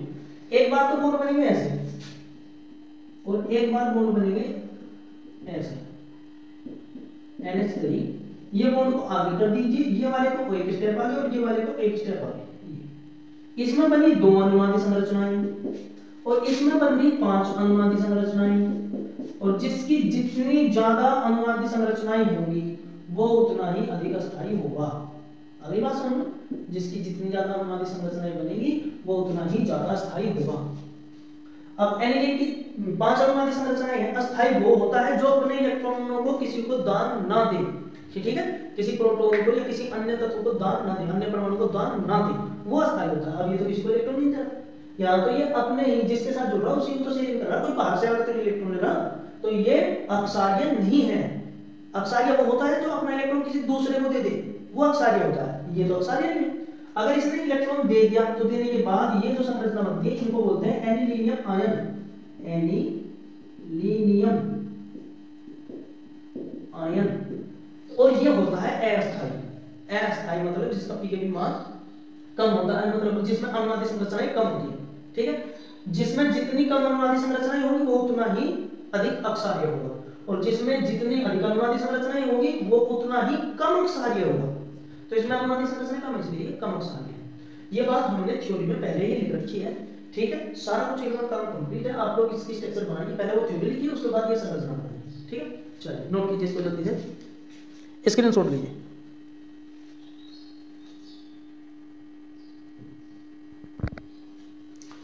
अभिक्रिया का नंबर आ जाता है, ठीक है। अभिक्रिया करते हैं तो सबसे पहले अभिक्रिया है एमीन की अभिक्रिया एल्किल हैलाइड के साथ, जिसको बोलते हैं एल्किलन अभिक्रिया, एल्किलन रिएक्शन या एमीन की अभिक्रिया एल्किल हैलाइड के साथ। ये अभिक्रिया हम लोग पढ़ चुके हैं, इसको ऐसे लिखा बस नॉर्मल से CH3 CH2 NH2 plus CH3 CH2 Cl CH3 CH2 NH CH2 CH3, ये द्वितीयक एमीन का निर्माण हुआ है प्लस HCl। ये अभिक्रिया तो हम लोग पढ़ चुके हैं स्टार्टिंग में, ठीक है। तो एक तो अभिक्रिया हो गई ये। अब इसके बाद नंबर आता है फिर, मैं इसको साफ कर दूं सबके साथ, पढ़ी लिए तो हमने। अब लोग नोट करना चाहो कर लो, परिभाषा लिख लेना ऐसे, एल्किल एमीन की अभिक्रिया, एमीन की अभिक्रिया एल्किल हैलाइड के साथ कराने पर द्वितीयक एमीन प्राप्त होता है, ये परिभाषा लिख दूं, ठीक है। चलिए मैं इसको साफ कर दूं। चलिए अब नंबर आता है एमीन की अभिक्रिया एसिटिल क्लोराइड के साथ। अब अभिक्रिया शुरू हो गई, एमीन की अभिक्रिया, एमीन की अभिक्रिया एसिटिल क्लोराइड, एसिटिल क्लोराइड होता है CH3COCl, इसकी अभिक्रिया कराते हैं अमीन के साथ CH3CH2NH2 के साथ पीरियडियम की उपस्थिति में। तो ये हमें प्राप्त होता है CH3CONHCH2CH3, ठीक है। प्लस में यहाँ प्राप्त होगा हमें HCl। एसिटिल क्लोराइड की प्राथमिक एमीन के साथ भी अभिक्रिया कराई जा सकती है, ठीक है। एथिलेमीन है, एथिल एमीन, साथ के साथ में नाम लिख दिया आपने एमीन, ये होगा एसिटिल क्लोराइड, और ये हो गया यहाँ पे एन एथिल एथेनेमाइड। एन एथिल मतलब एन पर जुड़ा हुआ है एथिल, और ये जो बाकी ग्रुप जुड़ता है कार्बोनिल समूह और नाइट्रोजन, ये होता है एमाइड। तो ये सब एमाइड में आता है, एन एथिल, उसके बाद एक दो कार्बन है तो ये एथिलेमाइड बनेगा, ठीक है। चलिए हम द्वितीयक एमीन के अभिक्रिया कर सकते हैं, COCl plus CH3CH2 NH2 CH2 H2 नहीं आएगा, H आएगा, CH3 pyridine की प्रेजेंट है हमें, तो ये बनेगा CH3CONCH2CH3 और ये CH2CH3, इसका नाम बनेगा N डाई एथिल एथेनेमाइड।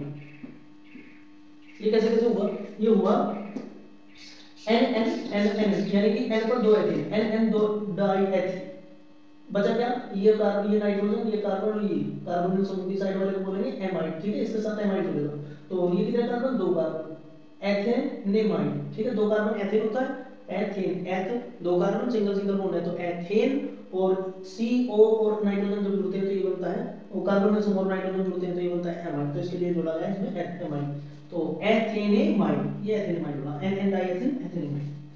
अब इसका मैकेनिज्म समझ लेते हैं, पहले का CH3C double bond oxygen Cn plus, मैं इसको यहाँ पे ऐसे करके लिख रहा हूँ, नाइट्रोजन पर दो हाइड्रोजन, और ये हो गया CH2CH3, ऐसे उल्टा करके लिखा, ठीक है। इस वाले को उल्टा करके लिखा, एरो करके ये बनेगा CH3C डबल बॉन्ड ऑक्सीजन। देखिए यहाँ से तो हटेगा क्लोरीन, ये Cl माइनस Cl प्लस, यहाँ से हटेगा हाइड्रोजन, हाइड्रोजन पॉजिटिव और ये नेगेटिव, ये दोनों के दोनों आपस में जुड़ेंगे, ठीक है। और बचा क्या, ये HCl के रूप में, ये तो HCl के रूप में यहाँ से बाहर निकल जाएगा, ठीक है। बचा क्या, नाइट्रोजन नेगेटिव कार्बन पॉजिटिव, तो ये दोनों जुड़ेंगे यहाँ CH2CH3, ऐसे हो। ये देखिए पहले रिएक्शन का मैकेनिज्म, ठीक है। CH3CO NH, ये हाइड्रोजन इसके पास, NH CH2CH3, ये हो गया पहले रिएक्शन का मैकेनिज्म, ठीक है। तो इस प्रकार से मैकेनिज्म हुआ पहले रिएक्शन का। अब अगर हमने दूसरे रिएक्शन का मैकेनिज्म करना हो इस वाले का, ठीक है, तो मैं क्या करूँगा, बस यहाँ पे ये जो कर दूँ, ये तो देखो सेम सेम है, ठीक है। बस इसमें नाइट्रोजन पर दो ये एल्किल समूह जुड़े हुए हैं, एक एल्किल समूह ये जुड़ रहा, इस वाले एल्किल समूह को मैं हाइड्रोजन के जगह नीचे की तरफ जोड़ दूंगा, तो ये हो जाएगा CH2CH3, ठीक है। अब ये डाइएथिलेमीन हो गया। अब इसके अभिक्रिया इसके साथ करेंगे तो जहाँ H है वहाँ पे CH3CH2, ये बन के तैयार, ठीक है। यहाँ से वैसे ही हाइड्रोजन हटा, पहले की तरह ये हाइड्रोजन यहाँ पे लिखा हुआ है, ये एथिल ग्रुप ये, और ये वाला नीचे की तरफ लिखा, बस इतना चेंज हुआ, तो ये N डाइएथिलेमीन हो गया। दूसरी बात मैं आपको बता दूं, ये जो मैकेनिज्म पिछले रिएक्शन में करा हमने और इस रिएक्शन में करा, ये रियल मैकेनिज्म नहीं है, ये सिर्फ और सिर्फ समझाने के लिए, बच्चों को समझाने के लिए है, ठीक है, आप लोगों को समझाने के लिए है। वास्तव में इसका मैकेनिज्म बड़ा ही लेंथी सा मैकेनिज्म है, ठीक है। इसमें करना क्या होता है, ये नाइट्रोजन युग्म इसके पास दो इलेक्ट्रॉन होते हैं, ये पहले कार्बोनिल ग्रुप को इलेक्ट्रॉन देता है, फिर यहाँ से क्लोरीन हटता है, ठीक है। तो उसमें इलेक्ट्रॉनों का लेना देना, प्रोटॉन हस्तांतरण काफी काम है, तो मैंने उसको नहीं लिखा, मैंने डायरेक्ट ये सिंपल सा मैकेनिज्म क्या है। अगर आप लोगों को वो मैकेनिज्म सीखना है, पढ़ना है, तो आप लोग कमेंट में बोलिए, मैं उसके ऊपर वीडियो बना के डाल दूंगा, ठीक है। तो इसका इसकी अभिक्रिया की परिभाषा लिखनी पड़ेगी, परिभाषा कैसे लिखेंगे, एसिटिल क्लोराइड की अभिक्रिया एथिलेमीन के साथ पीरियड की उपस्थिति में कराने पर N एथिल एथिलेमाइड प्राप्त होता है। एसिटिल क्लोराइड की अभिक्रिया, अगर दूसरी अभिक्रिया लिखो एसिटिल क्लोराइड की अभिक्रिया एन एन डाइएथिल, इसका नाम है एन डाई एथिल एमीन, एथिलेमीन के साथ pyridine की उपस्थिति में कराने पर एन एन डाइएथिल एथिलेमाइड प्राप्त होता है। रही बात एसिटिलिन अभिक्रिया करने में, आप इसको भी कर सकते हैं, एक अभिक्रिया कर दो चाहे दूसरी कर दो, एक कर दो तब भी वही काम वही नंबर मिलेंगे, दूसरी करोगे तब भी वही नंबर मिलेंगे, ठीक है। चलिए लीजिए स्क्रीनशॉट। चलिए वही सेम रिएक्शन,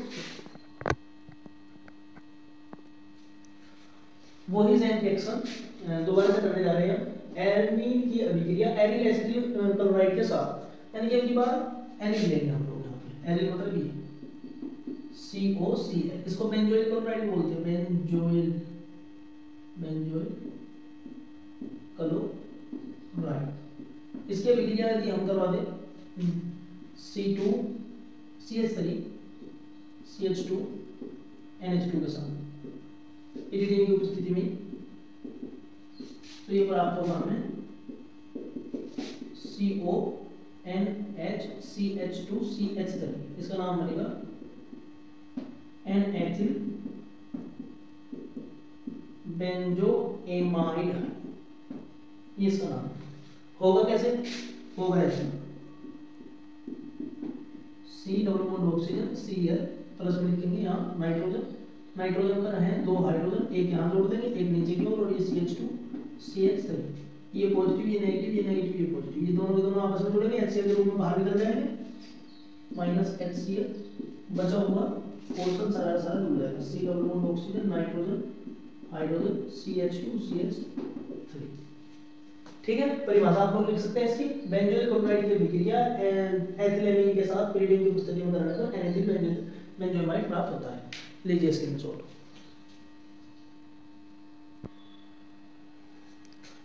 चलिए अब नंबर आता है एमीन की अभिक्रिया एसिटिक एनहाइड्राइड के साथ। मैं चेक कर लूँ शुरू हो गया क्या?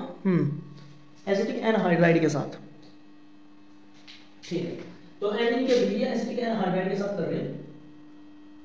सबसे पहले एसिटिक एनहाइड्राइड लिख रहा हूं यहाँ पे CH3COOCOCH3, आप लोग ऐसा लिख सकते हैं N, और यहाँ पे CH3CH2NH2, ठीक है। ऐसा नहीं लिखना तो आप लोग ऐसा लिख सकते हैं CH3CO का whole twice O plus CH3CH2NH2, वही pyridine की परसेंटेज है की जरूरत पड़ेगी इसमें, और ये बनेगा CONHCH2CH3 प्लस में CH3COOH, और ये तो बन गया N-एथिल एथेनेमाइड, ठीक है। और ये एसिटिक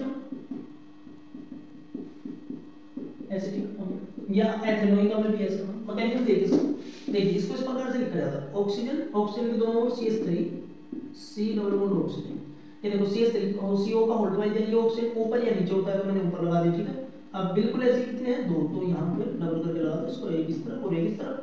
अब आप लोग इसमें बॉन्ड ब्रेक कीजिए, मैं इसमें बॉन्ड ब्रेक यहाँ से कर रहा हूँ, ये नेगेटिव ये पॉजिटिव, यहाँ से करोगे तब भी वही बात बनेगी, देखो क्योंकि यहाँ से बॉन्ड ब्रेक करोगे तब भी जैसे मैंने यहाँ से बॉन्ड ब्रेक करा, ये बॉन्ड ब्रेक करते देखो CH3C पॉजिटिव बचा, ठीक है, ये बच गया। अगर मैं यहाँ से बॉन्ड ब्रेक करता तो तब भी CH3CO पॉजिटिव बचता, किसी भी और से बॉन्ड ब्रेक कर सकते हो। प्लस इसमें लिखते हैं NH, इसको उल्टा करके लिखना CH2CH3, यहाँ से बॉन्ड ब्रेक ये पॉजिटिव है नेगेटिव, ठीक है। अब ये पॉजिटिव तो जुड़ा हुआ है इस नेगेटिव के साथ, तो पहले इसे जोड़ दो। चलो ये है CH3, ये वाला C डबल बॉन्ड ऑक्सीजन, फिर ये ऑक्सीजन पे नेगेटिव पे जोड़ दिया हाइड्रोजन पॉजिटिव, बचा क्या? ये CH3 C डबल बॉन्ड के साथ ऑक्सीजन, इस पर है पॉजिटिव चार्ज, पॉजिटिव को जोड़ेंगे नाइट्रोजन पे एक हाइड्रोजन, बाकी CH2CH3, ये बनके तैयार, ठीक है।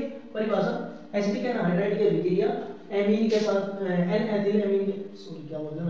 एथिलेमीन के साथ या प्राथमिक एमीन के साथ pyridine की उपस्थिति में कराने पर एन-एथिलेमाइड प्राप्त होता है।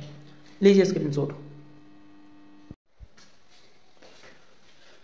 तो चलिए अब पढ़ते हैं हम लोग कार्बेनियम अभिक्रिया। मैं सुबह लेट हो गया था, वीडियो बना नहीं पाया, तो अब दोबारा से बना रहा हूँ, ठीक है। चलिए कार्बेनियम अभिक्रिया करते हैं।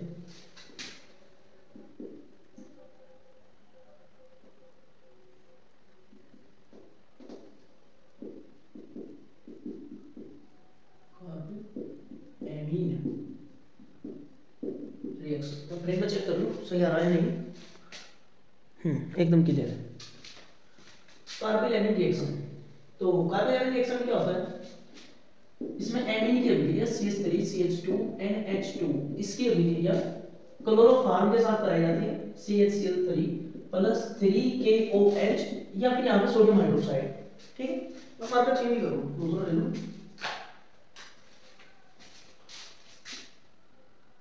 KOH और यहाँ पे एरो CH3CH2NC ट्रिपल बॉन्ड और ये नेगेटिव पॉजिटिव। चलिए ट्रिपल बॉन्ड तो यहाँ पे लगाते नहीं, बस ऐसे ही NC लिख दें, NC ये पॉजिटिव ये नेगेटिव, और साथ के साथ इसका नाम आइसोसाइनाइड ये इसका नाम है। प्लस में प्लस यहां से निकलेगा 3KCl और प्लस 3H2O, 3 जल के मॉलिक्यूल बाहर। ठीक है, आइए अभिक्रिया मैकेनिज्म देखते हैं। मैकेनिज्म किस प्रकार से होगा, सबसे पहले क्लोरोफॉर्म की अभिक्रिया इसके साथ होगी, यहाँ पे KOH प्लस HCCl यहाँ क्लोरीन और कार्बन के बीच का एक बॉन्ड ब्रेक होगा। क्लोरीन का एक बॉन्ड के इलेक्ट्रॉन, ये क्लोरीन क्या करेगा, कार्बन के एक बॉन्ड के इलेक्ट्रॉन लेके जाएगा, तो ये माइनस ये प्लस। जैसे ही कार्बन को लगेगा कि क्लोरीन एक इलेक्ट्रॉन लेके जा रहा है, एक बॉन्ड के इलेक्ट्रॉन लेके जा रहा है, तो ये क्या करेगा, ये पीछे से हाइड्रोजन से इलेक्ट्रॉन ले लेगा। ठीक है, ये हाइड्रोजन से इलेक्ट्रॉन लेगा, तो ये आ जाएगा नेगेटिव, पॉजिटिव नेगेटिव यहाँ हो जाएगा कैंसिल। अब यहाँ देखिए इसमें का इनके पड़ा हुआ है पोटेशियम हाइड्रोक्साइड, यहाँ से बॉन्ड ब्रेक होगी तो हमें पता है ये माइनस ये प्लस, और ये प्लस हमेशा जुड़ता है H पॉजिटिव के साथ, तो ये H पॉजिटिव के साथ जुड़ गया, ये बनेगा जल का एक मॉलिक्यूल, तो H2O प्लस K पॉजिटिव ये वाला Cl नेगेटिव। ठीक है, ये दोनों जुड़ गए, तो ये KCl प्लस में बचेगा CCl इस प्रकार से। इस बॉन्ड के इलेक्ट्रॉन तो ये वाला क्लोरीन लेगा, इस बॉन्ड के 2 इलेक्ट्रॉन बचे, एक क्रॉस वाला एक डॉट वाला, तो इस पे यहां लिखते हैं ये क्रॉस और ये डॉट। चलिए अब ये कार्बीन बन गया। ठीक है, कार्बन की तरीके से बनता है। कार्बन होता है जिसमें कार्बन पर पॉजिटिव चार्ज नेगेटिव चार्ज भी ना हो और उसके बॉन्ड भी पूरे ना हो और उसमें 6 इलेक्ट्रॉन हो। ठीक है, तो इसे कार्बन बोलते हैं। चलिए अब उसको लेकर आइए, एमीन के साथ रिएक्ट कराते हैं। एमीन के साथ रिएक्ट कराने में थोड़ा लेंथी बनेगा, आपको समझना पड़ेगा अच्छे से। देखिए CH3 CH2 नाइट्रोजन, नाइट्रोजन पर होते हैं 2 हाइड्रोजन इस प्रकार से, और हर एक नाइट्रोजन पर 2 इलेक्ट्रॉन से 1 इलेक्ट्रॉन वन पेयर होता है। ठीक है, 2 इलेक्ट्रॉन होते हैं नॉन बॉन्डिंग, मतलब ये कार्बन क्लोरीन क्लोरीन।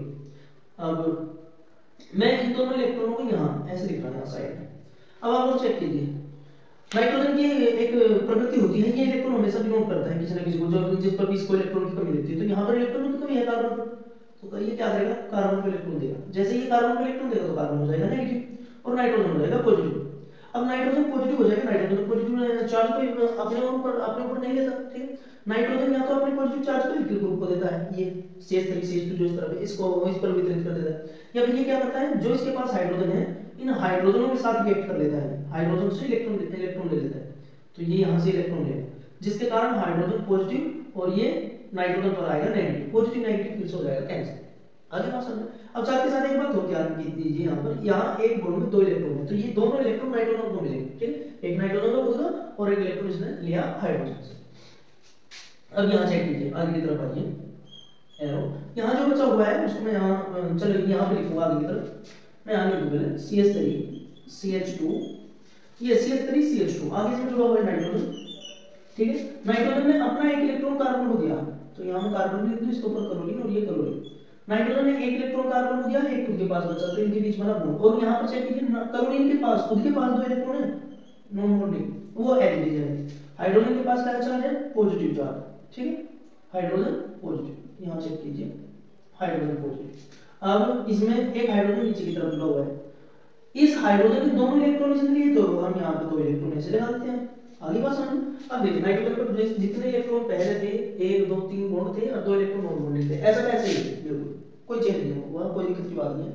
अब क्लोरीन पर आया माइनस चार्ज, ये हम यहाँ पे लिख देते हैं माइनस, क्लोरीन पर माइनस चार्ज आया, माइनस चार्ज आने के बाद ये क्या करेगा, यहाँ से क्लोरीन कार्बन क्या करता है, कार्बन इलेक्ट्रॉन ज्यादा हो गए इसके पास, तो चेक कीजिए 2 4 6 और 2 ये 8 बॉन्ड का है, इलेक्ट्रॉन ज्यादा है, तो ये किसी ना किसी को इलेक्ट्रॉन देगा। अब इलेक्ट्रॉन देगा किसको, ये इलेक्ट्रॉन किसको दे सकता है, ये बॉन्ड तो नहीं बना, ये तो ब्रेक नहीं कर जा सकता, यहाँ से आसानी से इलेक्ट्रॉन ले सकता है क्लोरीन। तो क्लोरीन इलेक्ट्रॉन लेगा, ये हो जाएगा नेगेटिव और ये हो जाएगा पॉजिटिव।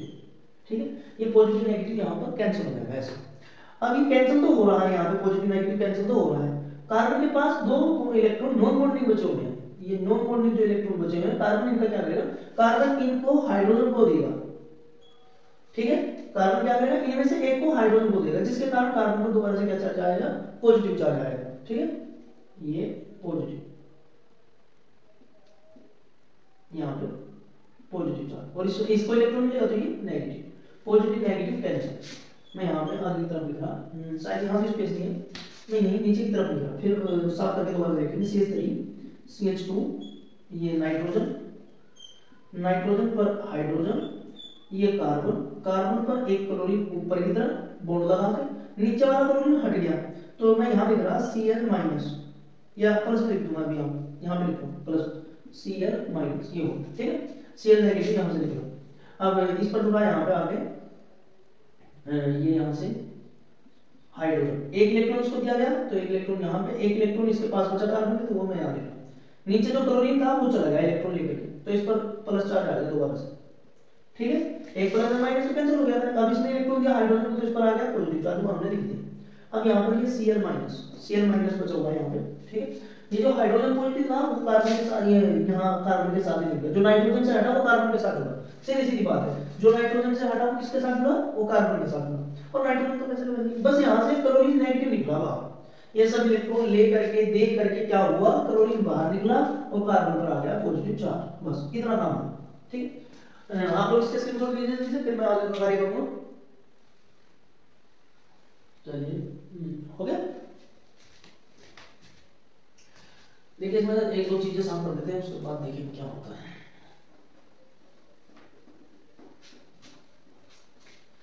आप लोग याद रखिएगा, एक H2 तो हम लोगों ने यहाँ पे निकाल लिया है बाहर। ठीक है, और एक KCl भी निकल चुका है, एक H2 और एक KCl निकल चुका है। ठीक है, तो अभी दो H2 और दो KCl और निकालिए, चलिए वो।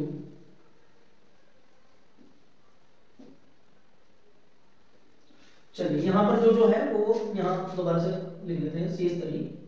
CH2 नाइट्रोजन, दो इलेक्ट्रॉन इसके पास, हाइड्रोजन, कार्बन, क्लोरीन, हाइड्रोजन, और इस पर है पॉजिटिव चार्ज, और यहाँ ये प्लस में क्लोरीन नेगेटिव, ऐसे क्लोरीन नेगेटिव। अब इसमें डालेगा KOH दोबारा से।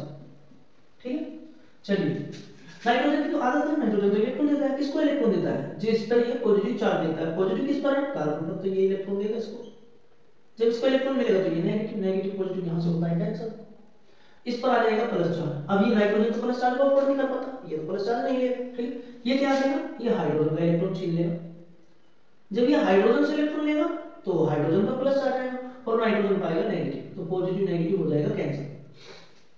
ऐसा पहले मैं इस चीज को लिख दूं, उसके बाद फिर हम कार्य करेंगे। CH3 CH2 नाइट्रोजन, नाइट्रोजन के पास दो इलेक्ट्रॉन थे, एक इसने एक बॉन्ड है कार्बन के साथ, एक इलेक्ट्रॉन इसने दे दिया कार्बन को, तो एक बचा इसके पास, यहां बना लेंगे बॉन्ड, ये हाइड्रोजन जुड़ा हुआ है ऐसे। ठीक है, अब जब इसको इलेक्ट्रॉन पॉजिटिव था, इसके पास पॉजिटिव चार्ज था, इलेक्ट्रॉन मिला नेगेटिव आ गया, कोई चार्ज नहीं मिला, चार बॉन्ड जुड़ गए इसके। ठीक है, अब यहां नीचे की तरफ चेक कीजिए, यहां हाइड्रोजन था, हाइड्रोजन के बॉन्ड में दो इलेक्ट्रॉन होते हैं ऐसे, ये दोनों इलेक्ट्रॉन फिर से नाइट्रोजन को मिल गए, तो हाइड्रोजन कैसा बचा, हाइड्रोजन पॉजिटिव। हाइड्रोजन पॉजिटिव किसके साथ रिएक्शन करेगा, यहां से निकलेगा नेगेटिव पॉजिटिव, ये इसके साथ जुड़ेगा तो माइनस KCl, और ये इसके साथ जुड़ेगा तो माइनस H2O, जल का मॉलिक्यूल बाहर आया समझ में, इस प्रकार से।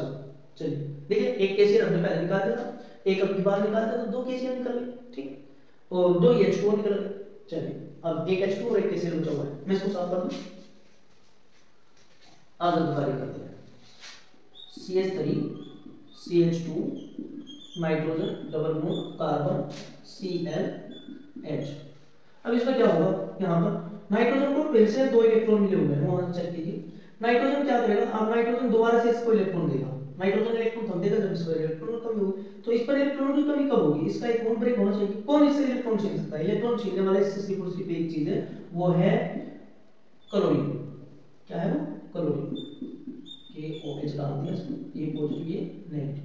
क्लोरीन भाई साहब यहाँ से इलेक्ट्रॉन छीनेंगे तो इस पर आएगा माइनस चार्ज और इस पर आएगा plus.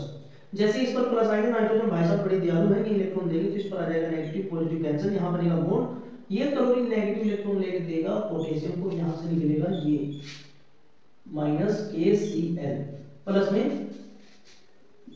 CH3 CH2 nitrogen, nitrogen के पास अब की बार इलेक्ट्रॉन देके आ गया पॉजिटिव चार्ज, तो यहाँ पॉजिटिव लगाओ, ये दो बॉन्ड है, एक इलेक्ट्रॉन इसने अभी कार्बन को दिया, एक इसके पास बचा, इनके बीच में बॉन्ड बनेगा, यहाँ पर जुड़ा हुआ है हाइड्रोजन, ठीक है, यहाँ पर जुड़ा हुआ है हाइड्रोजन, प्लस में बचेगा यहाँ पे OH माइनस, ये OH माइनस जो बचा हुआ है इसके साथ कोई भी नहीं कर रहा, OH माइनस यहाँ पर बचा हुआ है, OH माइनस का मतलब है यहाँ पर, मैं इसको साफ करके दोबारा से लेगा, देखिए थोड़ा साफ सा करके, OH यहाँ पर एक बॉन्ड के दो इलेक्ट्रॉन, दोनों को दोनों लेके ऑप्शन है, तो ये माइनस ये प्लस ऐसे, तो इस पर एक माइनस चार्ज है, माइनस चार्ज इस प्रकार से, ठीक।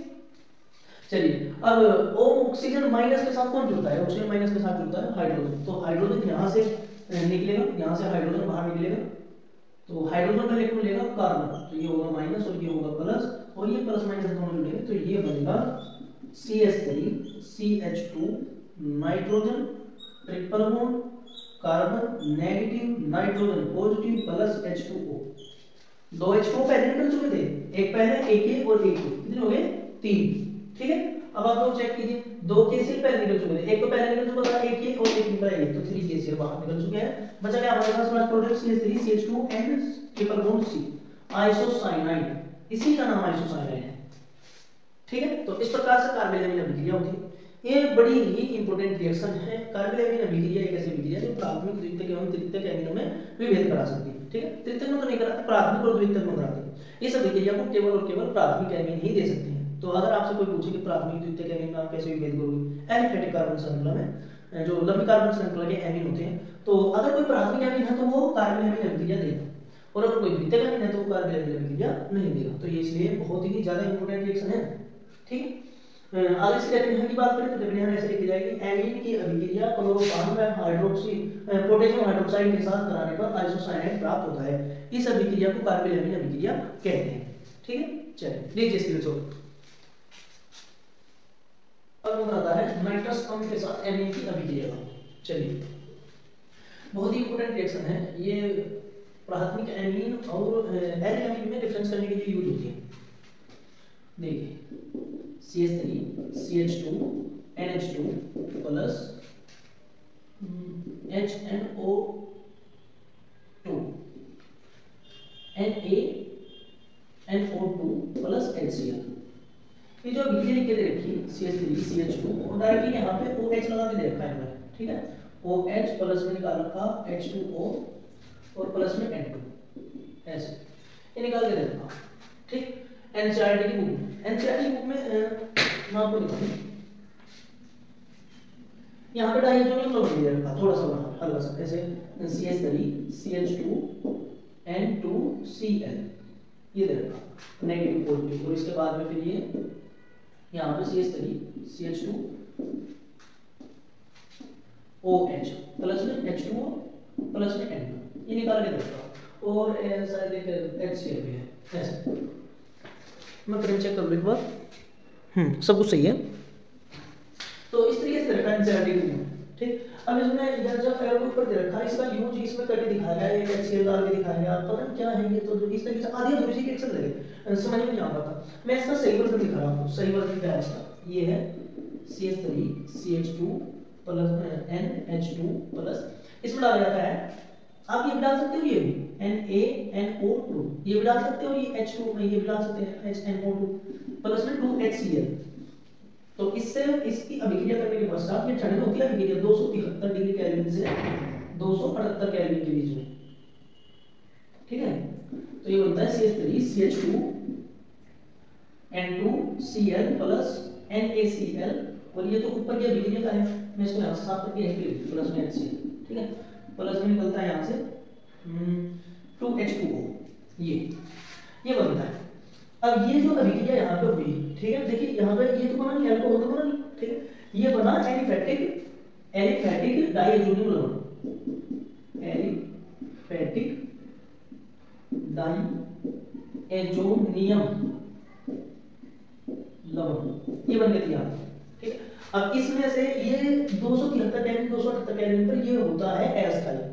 एलिफेटिक है, एलिफेटिक डाई हाइड्रोजन डाई एजोडियम क्या होता है अस्थाई। अस्थाई मतलब ये अपने ही अणुओं में अपने आप विकृतित हो जाता है, ये टूट जाता है और टूट के ये जो इसके अंदर से जल निकला हुआ है इस जल के साथ रिएक्शन करके अल्कोहल में चेंज होता है ऐसे CH3 CH2 एंड एन यहाँ पे इस तरीके से डबल बॉन्ड के रूप में लिखा हुआ है ऐसे नाइट्रोजन। ठीक है, चलिए मैं अभी तो ऐसे लिख दूं नॉर्मली, जब मैं कैलकुलेट करेंगे तब की बात करेंगे। N2Cl + H2O एक जल का मॉलिक्यूल बचेगा, एक जल के मॉलिक्यूल के साथ ये रिएक्शन करेगा तो ये बनेगा CH3 CH2OH + N2 + HCl ये बनता है। ठीक है, इस एनसीईआरटी वाले जो बुक एनसीईआरटी में देखा एनसीईआरटी एनसीईआरटी बुक में ये डायरेक्टली ऐसे निकाल के दिखाता है, ये मध्यवर्ती यौगिक के रूप में दिखा दिया।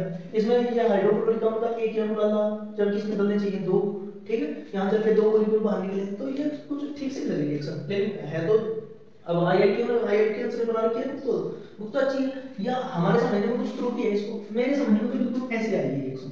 मैंने इसको खोल के अच्छे तरीके से ऐसे लिखा, ठीक है, और ऐसे लिख करके फिर मैंने इसको ऐसे दो स्टेप में किया, तब जाकर मुझे अच्छे से समझ में आई और मैं आपको समझा पाऊंगा।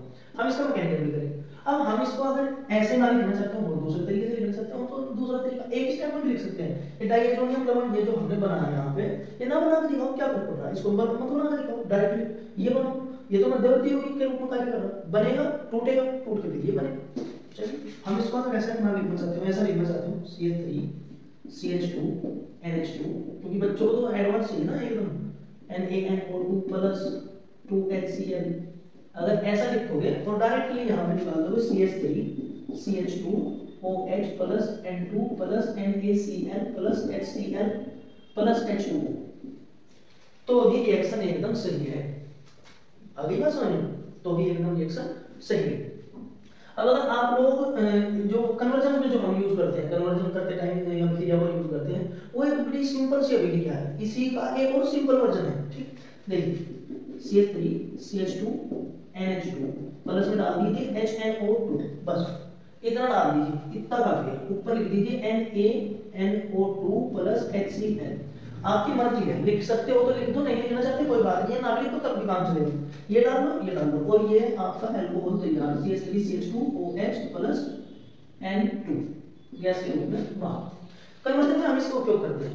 ठीक है, कन्वर्जन जब करेंगे तो इसका उपयोग करेंगे, तो हम रिएक्शन थोड़ा देखेंगे शॉर्ट करवा। ठीक है, तो इसका उपयोग करेंगे वहां पे। वैसे तो ये एक मतलब काम चला हुआ अभिक्रिया है, ये बस इससे काम चल जाता है। ठीक है, नेचुरली जो सही अभिक्रिया है वो तो है ये और ये तो एनसीईआरटी की हो गई पहली। ठीक है, उसके बाद ये जो अभिक्रिया है ये वाली ये जो अभिक्रिया है ये दूसरी अभिक्रिया है। ठीक है, और दूसरी अभिक्रिया जो मैंने कर रखी है इसी का शॉर्ट फॉर्म में आप ये तीसरी अभिक्रिया लिख सकते हो। मतलब अगर आप लोग इसको लिखना चाहते हो तो लिखिए, नहीं लिखना चाहते तो कोई बात नहीं, लिख सकते हो तो लिखो, नहीं लिख सकते तो कोई बात नहीं है, कोई फर्क नहीं पड़ता। आप इसको लिखो चाहे इसको लिखो, दोनों में से इन दोनों में से एक को लिखो, या तो ये दोनों लिखो या फिर ये लिखो। ठीक, और आपको जो इससे भी ज्यादा सिंपल चाहिए तो फिर चौथे नंबर पे लिखो। ये आप पेपर में इसे करोगे तब भी नंबर पूरे, इसको करोगे तब भी नंबर पूरे, और इसको करोगे तब भी नंबर पूरे एनसीईआरटी की बुक से। लेकिन हमें काम वो करना चाहिए जो हमें समझ में आए, समझे, काम हमें वो करना चाहिए जो हमारे समझ में। अब एनसीईआरटी बुक में ये बताया है, एनसीईआरटी के सभी बुक की बात है, जो यहाँ एरो बुक पर लिखा गया वो प्रिंट का कार्य करेगा, वो यूज नहीं होगा अभिक्रिया में। अब ये यूज हो रहे तो ये अगर यूज नहीं होते ये सीएल कहां से आया, सोचो ये सीएल कहां से आया, मतलब यहाँ की ऑक्सीजन कहां चले गए, इसमें ऑक्सीजन गायब है यहाँ। तो इस तरीके से रिएक्शन संतुलित नहीं हो पाएगा। तो आप लोग इसका स्क्रीनशॉट लीजिए जल्दी से, फिर हम लोग इसका मैकेनिज्म करें, इसका मैकेनिज्म करके दिखाऊंगा मैं आपको। इसका मान लीजिए चाहे इसका मान लीजिए, बात लीजिए, मैं इसका मैकेनिज्म आपको करके दिखाऊंगा, फिर इसका मैकेनिज्म आपको करके दिखाऊंगा। स्क्रीनशॉट लीजिए जल्दी से।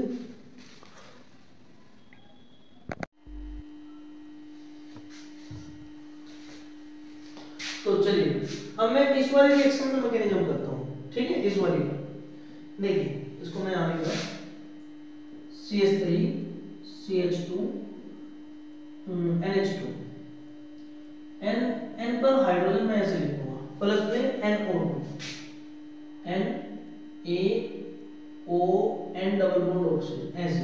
देखिए इसमें होगा क्या, इसको आप लोग पलट कर भी लिख सकते हैं, ऐसे भी लिख सकते हैं और पलट कर भी लिख सकते हैं। ठीक है, पलट कर लिखोगे तो ज्यादा अच्छा रहेगा।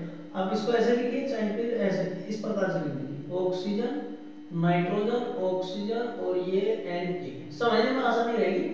ऐसे लिख दीजिए चाहे ऐसे लिख दीजिए, कोई बात नहीं। ठीक, चलिए यहाँ से दोनों के दोनों बॉन्ड टूटेंगे तो ये 2 नेगेटिव, ये 2 पॉजिटिव होएगा और ये 2 नेगेटिव हो जाएगा। यहाँ से ये दोनों बॉन्ड टूटेंगे, ये पॉजिटिव, ये 2 नेगेटिव।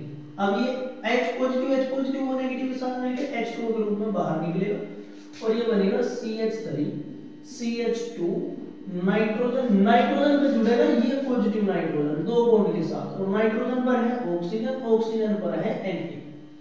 ऐसे आगे बात समझ, ठीक है। चलिए अब इसी के अंदर जब ये प्रोडक्ट बनकर तैयार हो जाएगा -H2 तो यहाँ से निकलेगा, H2O निकलने के बाद अब हम लोग क्या करेंगे, इसमें डाल देंगे यहाँ पे HCl हाइड्रोक्लोरिक अम्ल। इसी में प्लस कर दीजिए हाइड्रोक्लोरिक अम्ल, तो एरो करके यहाँ पर जो प्रोडक्ट बनेगा, मैं एक बार फ्रेम में चेक कर लूँ वहां तक आ जाएगा क्या? लगभग आ जाएगा, अच्छे से आ जाएगा। देखिए यहाँ HCl डालेंगे, HCl ये देखिए इस तरीके से यहाँ बॉन्ड होता है। जब इनके बीच का बॉन्ड टूटेगा तो हाइड्रोजन पॉजिटिव कार्बन नेगेटिव ये हो, सॉरी क्लोरीन नेगेटिव, कार्बन निकल गया मुझे, क्लोरीन नेगेटिव। अब यहाँ से बॉन्ड ब्रेक होगा ऑक्सीजन का, क्योंकि ये आयनिक बॉन्ड है, ठीक है।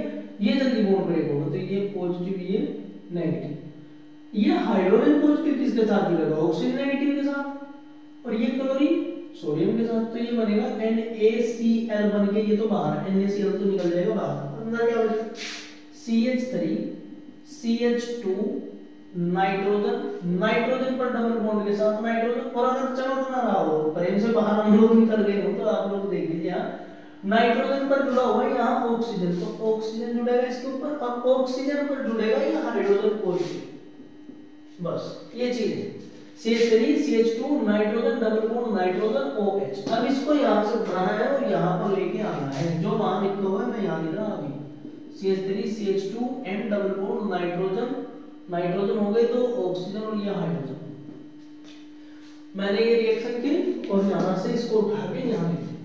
अब प्लस में इसमें एक और हाइड्रोक्लोरिक अम्ल डालेगा, क्योंकि दो डले हुए हैं, एक तो डाला हमने, एक HCl डालेगा, तो एरो यहाँ से नेगेटिव, यहाँ से फिर से पॉजिटिव बॉन्ड ब्रेक करेंगे हम लोग यहाँ से। अब देखिए ऑक्सीजन ने ये बॉन्ड तो अभी भी बनाया इसी रिएक्शन में, ये वाला बॉन्ड ब्रेक होगा की बार, ये नेगेटिव ये पॉजिटिव। अब ये बॉन्ड ब्रेक क्यों है, क्योंकि भैया हाइड्रोजन पॉजिटिव ऑक्सीजन नेगेटिव के साथ जुड़ता है और जल के दो मॉलिक्यूल यहाँ से बाहर निकालने हैं इसलिए।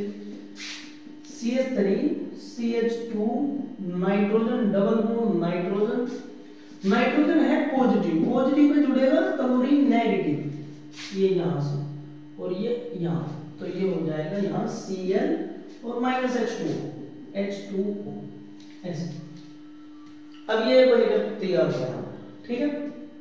अब ये जो बन के तैयार हुआ ये हुआ 273 से 278 केल्विन टेम्परेचर में। 273 केल्विन टेम्परेचर को अगर सेल्सियस में चेंज करना हो तो 273 में हम लोग ऐड करते हैं 273 प्लस 0 बराबर ये चेंज हो जाता है डिग्री सेल्सियस में, ठीक है। तो 273 0 डिग्री सेल्सियस जो टेम्परेचर है ये 0 डिग्री सेल्सियस के लगभग होता है, ठीक है। अगर हम इसमें 0 में ऐड करेंगे, इसमें 0 ऐड करेंगे तब जाकर डिग्री सेल्सियस में कन्वर्ट होगा, ठीक है। 0 प्लस 273 केल्विन बराबर 0 डिग्री सेल्सियस, 0 डिग्री सेल्सियस के लगभग। अब आप लोग चेक कीजिए यहाँ पे 0 डिग्री सेल्सियस पर ये होता है अस्थायी, ये बात मैंने पहले बोली, ठीक है। कि 0 डिग्री सेल्सियस या ठंड में क्या होता है, अस्थायी होता है, जिसके कारण ये विकृत होकर अपने ही जल के अणु के साथ रिएक्शन करके क्या बनाता है, अल्कोहल बनाता है। तो चलिए वो भी कर देते हैं। CH3 CH2 N double bond nitrogen, ठीक है, Cl प्लस HOH। यहाँ से बॉन्ड ब्रेक ये पॉजिटिव ये नेगेटिव, यहाँ से ये वाला बॉन्ड ब्रेक होगा तो यहाँ इलेक्ट्रॉन को लेगा, इलेक्ट्रॉन ले लेगा ये क्लोरीन, इस पर आएगा माइनस, इस पर आ जाएगा प्लस, इसने तो इलेक्ट्रॉन ले ली भाई। अब इस पर इलेक्ट्रॉनों की कमी पड़ेगी तो इसको इलेक्ट्रॉन देने के लिए, इसको सपोर्ट करने के लिए पिछला जो नाइट्रोजन है ये इलेक्ट्रॉन देगा। ये इलेक्ट्रॉन देखिए दोनों नाइट्रोजन के पास अपने अपने इलेक्ट्रॉन होते हैं, नॉन बॉन्डिंग इलेक्ट्रॉन होते हैं, ठीक है। हाँ ऐसा नहीं, ये 2 इलेक्ट्रॉन इसके पास, 2 इलेक्ट्रॉन इसके पास, ऐसे। अब इसका नाइट्रोजन का 1 इलेक्ट्रॉन क्लोरीन लेके चलेगा तो ये नाइट्रोजन के इलेक्ट्रॉन गए तो नाइट्रोजन पर कमी हुई, इस पर आया +4। ये जो पीछे का नाइट्रोजन है ये इसकी हेल्प करेगा, लेकिन ये अपने इलेक्ट्रॉनों से हेल्प नहीं करेगा। ये क्या करेगा, अगर ये अपने इलेक्ट्रॉन इसको दे भी देगा, सपोज कीजिए दे भी देगा, तो ये दूसरे से तो जरूर लेगा। जब इस पर प्लस आएगा, अगर इसने इलेक्ट्रॉन इसको दे दी तो इस पर नहीं प्लस आ जाएगा। अब इस पर प्लस आ जाएगा तो ये इलेक्ट्रॉन लेगा किसी ना किसी से, इस ये किससे इलेक्ट्रॉन लेगा, इसने तो इससे ले लिए, ये वाला किससे लेगा, ये वाला लेगा इस कार्बन से, क्योंकि इसी के साथ तो जुड़ना। और कार्बन की आदत है, कार्बन भाई क्या है दयालु, ठीक है, कार्बन इलेक्ट्रॉन दान देते हैं, तो कार्बन तो इलेक्ट्रॉन देगा आसानी से, कार्बन दे देगा और ये ले लेगा। तो इस पर आया माइनस चार्ज, इस पर आया प्लस चार्ज, ये प्लस माइनस दोनों आपस में जुड़ेंगे और बनेगा N ट्रिपल बॉन्ड N, जिसको बोलते हैं N2। चलिए ये Cl नेगेटिव H पॉजिटिव, ये HCl के रूप में बाहर प्लस HCl, ठीक है। अब बचा क्या, बचा भैया ये CH3CH2 पॉजिटिव O नेगेटिव, तो ये बनेगा CH3CH2OH, ये बन के तैयार आपका अल्कोहल, ठीक है। इस प्रकार से लिख लीजिए। इन सेकेंड की रिएक्शन का मैकेनिज्म हमने ये लिखा है 3 स्टेप में, 1 2 3, ठीक है, ये 3 स्टेप में लिखा गया है। चलिए इसका स्क्रीनशॉट लीजिए।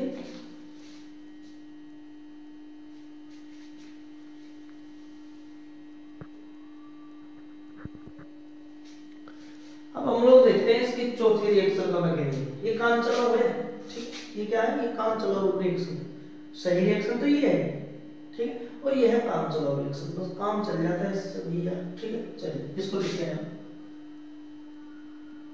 CH3 CH2 N hydrogen hydrogen plus HNO2 HON double bond O N, इसको उल्टा करके भी लिख सकते हैं ऐसे O डबल बॉन्ड NOH, कोई फर्क नहीं पड़ता, ठीक है। चलिए यहाँ से वही काम पहले वाला, ये पॉजिटिव ये पॉजिटिव ये 2 नेगेटिव, ठीक है। डायरेक्ट मैं डायरेक्ट करके दिखा रहा हूं आपको, ठीक है, डायरेक्ट कैसे रिएक्शन करें।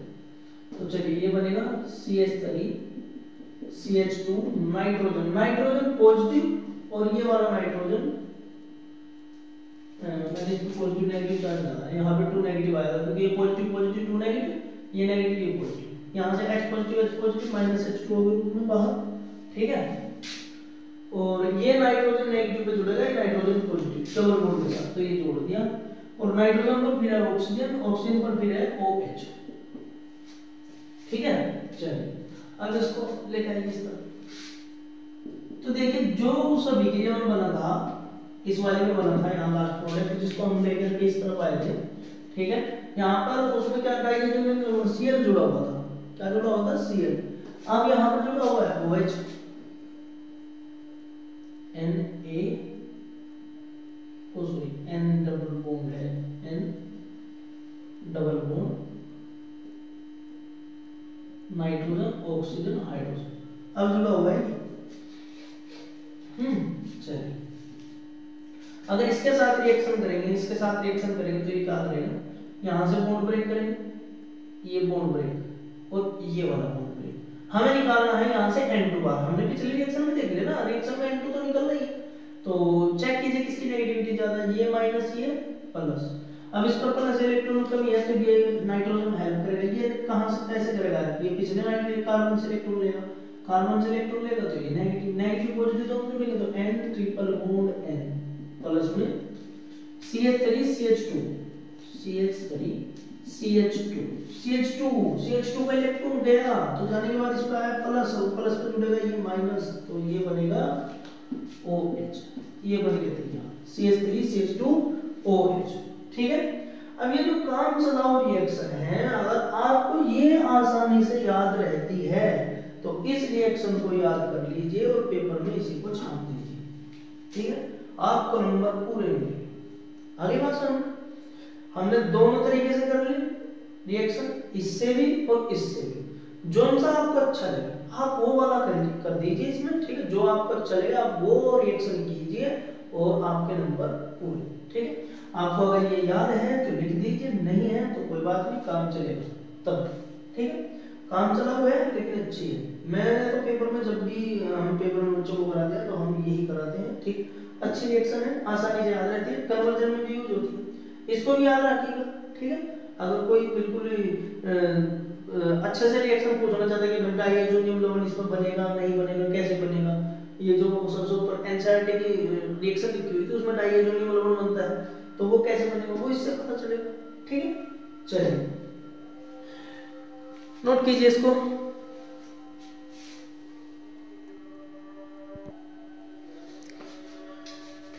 चलिए अब साथ साथ देख लेते हैं नाइट्रस अम्ल के साथ एनिल एमीन की अभिक्रिया। नाइट्रस अम्ल के साथ एनिल एमीन की रिएक्शन चलिए ये क्या होगा इसमें एनिल एमीन मतलब एनिलीन NH2 एनिलीन इसके साथ अभिक्रिया करेंगे हम नाइट्रस अम्ल की। हाइड्रोनाइट्रस अम्ल भी डाल सकते हैं, ठीक है, और ये हाइड्रोनाइट्रस अम्ल भी डाल सकते हैं, सोडियम नाइट्रस अम्ल भी डाल सकते हैं NaNO2 प्लस में 2HCl। तो ये यहाँ पर बनकर तैयार होगा डाइएजोनियम लवण N2Cl plus NaCl plus 2H2O, ये आप लोगों को प्राप्त होगा। ठीक है, इसमें अल्कोहल नहीं बनता, रिएक्शन वही है, ठीक है, बिल्कुल सही। लेकिन जो जल के मॉलिक्यूल यहाँ निकलेंगे वो दोबारा से इसके साथ रिएक्शन नहीं कर सकते। रिएक्शन करेंगे तो H2SO4 की जरूरत पड़ेगी, अम्लीय माध्यम की जरूरत पड़ेगी। ठीक है, क्योंकि ये 273 केल्विन से 278 केल्विन पर ही अस्थायी होता है। ठीक है, इसलिए ये क्या होता है, ये अस्थायी होता है, जिसके कारण ये विकृतकरण नहीं होता और अल्कोहल में चेंज नहीं होता।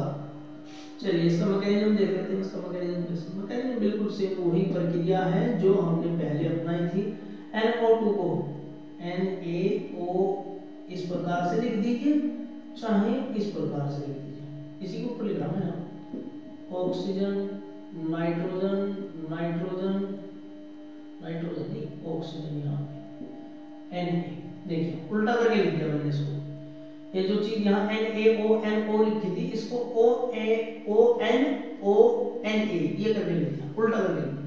यहाँ से बॉन्ड ब्रेक ये 2 नेगेटिव 2 पॉजिटिव, यहाँ से दोनों बॉन्ड ब्रेक ये पॉजिटिव पॉजिटिव ये 2 नेगेटिव, ये हाइड्रोजन हाइड्रोजन ऑक्सीजन दोनों मिलकर H2O के रूप में बाहर। ऊपर है नाइट्रोजन नेगेटिव पे जुड़े हुए, यहाँ वाला नाइट्रोजन पॉजिटिव डबल बॉन्ड के साथ ऑक्सीजन Na। अब इसमें डलेगा क्लोरीन। ठीक है, चलिए एक स्टेप में डाल सकते हैं क्लोरीन, 2 में डालना चाहो 2 में डाल दो HCl। ठीक है, अगर एक बार डालो, चलिए दोनों एक साथ ही डाल दो, क्या फर्क पड़ रहा है, डाल दो दोनों एक साथ। ऐसे ही हम लोगों ने पहले करके देख लिया। देखिए ClH, ठीक है, और एक उल्टा करके ऐसे ClH। ठीक है, इस प्रकार से बॉन्ड ब्रेक करेंगे। ठीक, और थोड़ा इस तरफ ऊपर कर दो Cl और ये बॉन्ड लगा के हाइड्रोजन, यहाँ से बॉन्ड ब्रेक कीजिए, ये माइनस ये प्लस, यहाँ से बॉन्ड ब्रेक कीजिए, ये प्लस और ये माइनस। यहाँ ऑक्सीजन, अगर हाइड्रोजन दो पॉजिटिव तो ऑक्सीजन के भी दोनों बॉन्ड टूटेंगे, ये भी पॉजिटिव होएगा, ये भी नेगेटिव होएगा, तो सॉरी पॉजिटिव होएगा। ठीक है, ये भी पॉजिटिव ये भी पॉजिटिव, और ये अकेला 2 नेगेटिव, ये 2 नेगेटिव हाइड्रोजन पॉजिटिव दोनों को अपने साथ जोड़ेगा और ये क्या बनेगा H2O।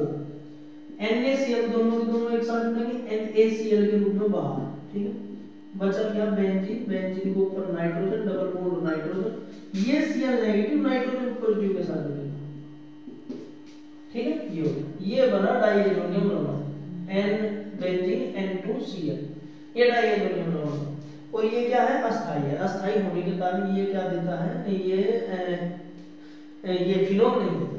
ठीक है, अगर फिनोल बनाना है, अल्कोहल के निर्माण करना है, फिनोल जोड़ना है इसमें N2 की जगह पे, तो हमें क्या करना पड़ेगा, जल के साथ अलग से रिएक्शन करनी पड़ेगी H2SO4 की उपस्थिति में।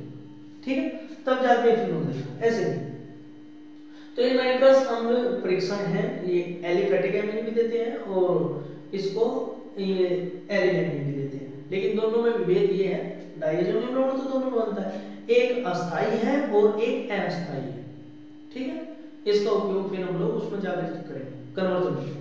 चलिए परिभाषा बता दो इसकी, शायद मैंने पिछली वाली दिन बताया तो उसमें भी आप लोग लिख लीजिए। एनिलीन की अभिक्रिया सोडियम नाइट्रस अम्ल, इसका नाम है सोडियम नाइट्रस अम्ल के, सोडियम नाइट्रस अम्ल व हाइड्रोक्लोरिक अम्ल के साथ ठंड में, अगर आपको याद रह सके 273 से 278 तो ठीक है, अगर नहीं रहता तो ठंड लिख दीजिए आप, ठंड में कराने पर डाइएजोनियम लवण प्राप्त होता है।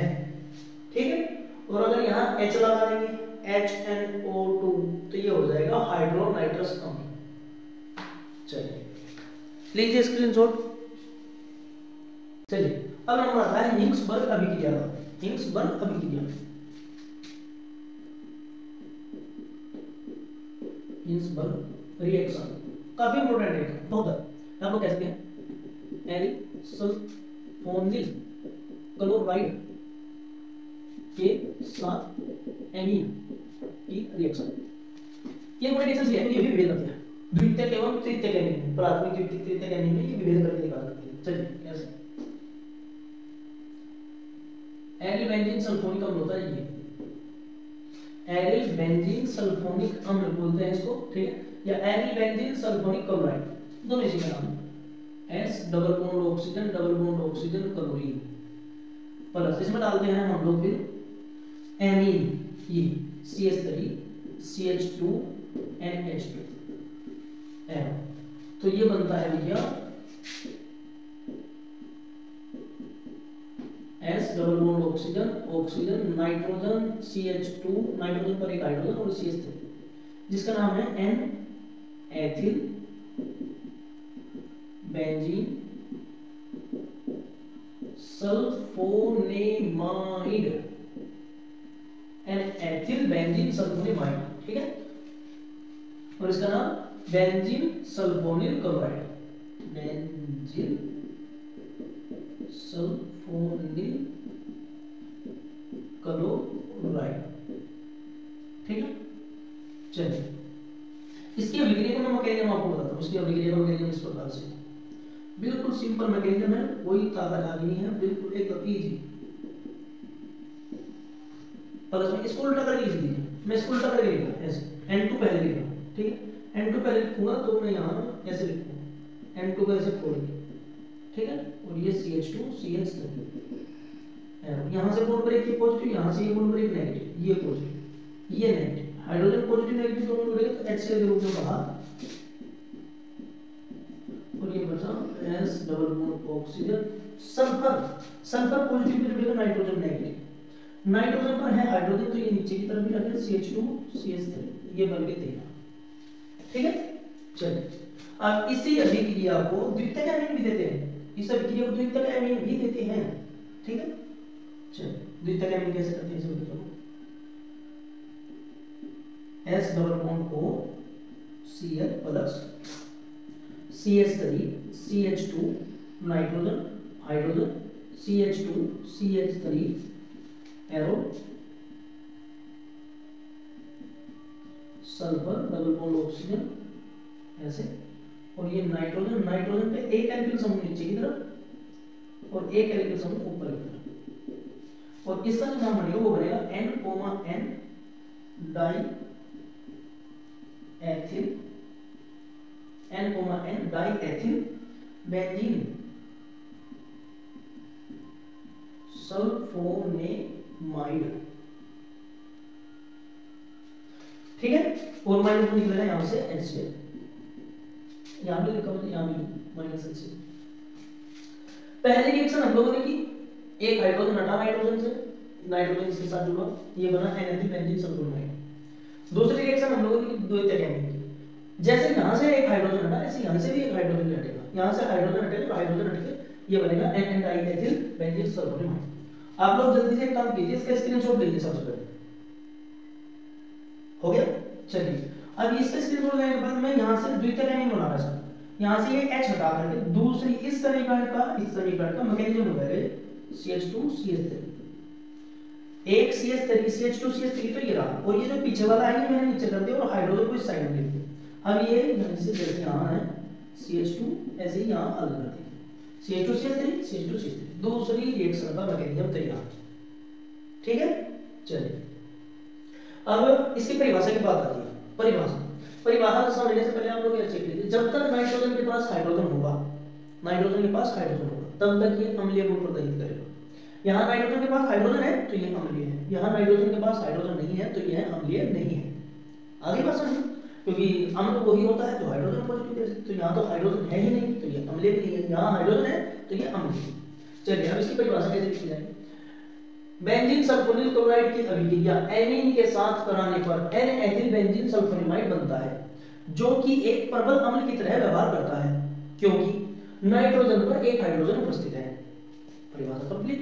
अब इसकी परिभाषा, बेंजीन सल्फोनिल क्लोराइड की अभिक्रिया द्वितीयक एमीन के साथ, द्वितीयक एमीन या डाइएथिलेमीन के साथ, द्वितीयक एमीन और डाइएथिलेमीन दोनों सीखना है, डाइएथिलेमीन के साथ कराने पर N डाइएथिल बेंजीन सल्फोनिमाइड बनता है, जो कि एक दुर्बल अम्ल की तरह व्यवहार करता है। ठीक है, या आप लोग लिख सकते हैं दुर्बल अम्ल को कट कर दीजिए, लिख दीजिए यह अम्लीय नहीं है, जो कि अम्लीय नहीं है क्योंकि नाइट्रोजन पर एक भी हाइड्रोजन नहीं है। ठीक है, चलिए अब आप लोग इसका स्क्रीनशॉट लीजिए जल्दी से, दोबारा से हो गया। ये जो आप लोगों ने अभी अभिक्रिया की, इस अभिक्रिया के लास्ट में नीचे की तरफ लिख दीजिए, इस अभिक्रिया को तृतीयक एमीन नहीं लिखते, हिंसबर्ग अभिक्रिया को तृतीयक एमीन नहीं लिखते। चलिए अब अगला जो नंबर आता है वो आता है एनिल की इलेक्ट्रॉन डाली प्रतिस्थापन अभिक्रिया को। मैं यहां लिख दूं एनिल की इलेक्ट्रॉन डाली प्रतिस्थापन रिएक्शन। एनिल की इलेक्ट्रॉन डाली प्रतिस्थापन में सबसे पहला नंबर आता है हैलोजनीकरण,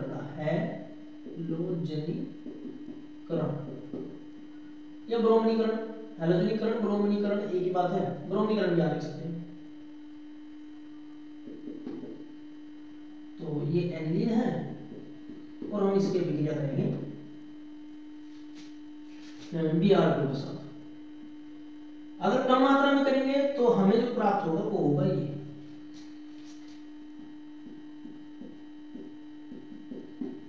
NH2Br प्लस में NH2Br प्लस में NH2Br। तो यहाँ पर चेक कीजिए बेंजीन की एनिलीन के अंदर ज्यादा अनुनादी संरचना होने के कारण, ठीक है, अधिक अनुनाद होने के कारण ये ज्यादा स्थायी होता है, जिसके कारण अनुनादी संरचनाओं के कारण ये ज्यादा अनुनादी संरचना बनाने के कारण वैसे 5 ही बनती है, विलोम में भी 5 ही बनती है इसमें भी, ठीक है, लेकिन इसमें तेजी से अनुनाद होता है। तो जिसके कारण यहाँ पे क्या होता है, ऑर्थो पर भी जुड़ता है ब्रोमाइड, मेटा पर भी जुड़ता है और पैरा स्थिति पर भी जुड़ता है, तो यहाँ ज्यादा यौगिक हो गए। ठीक, हमें चाहिए मुख्य उत्पाद, ये अल्प होता है, ये अत्यल्प होता है और ये होता है मुख्य। हमें चाहिए केवल और केवल मुख्य उत्पाद। तो हम क्या कराते हैं, इस ब्रोमाइड की मात्रा को बढ़ा देते हैं, इसको साफ करते हैं यहाँ से। ये तो वैसे लिखा था बस, ये गणना नहीं है।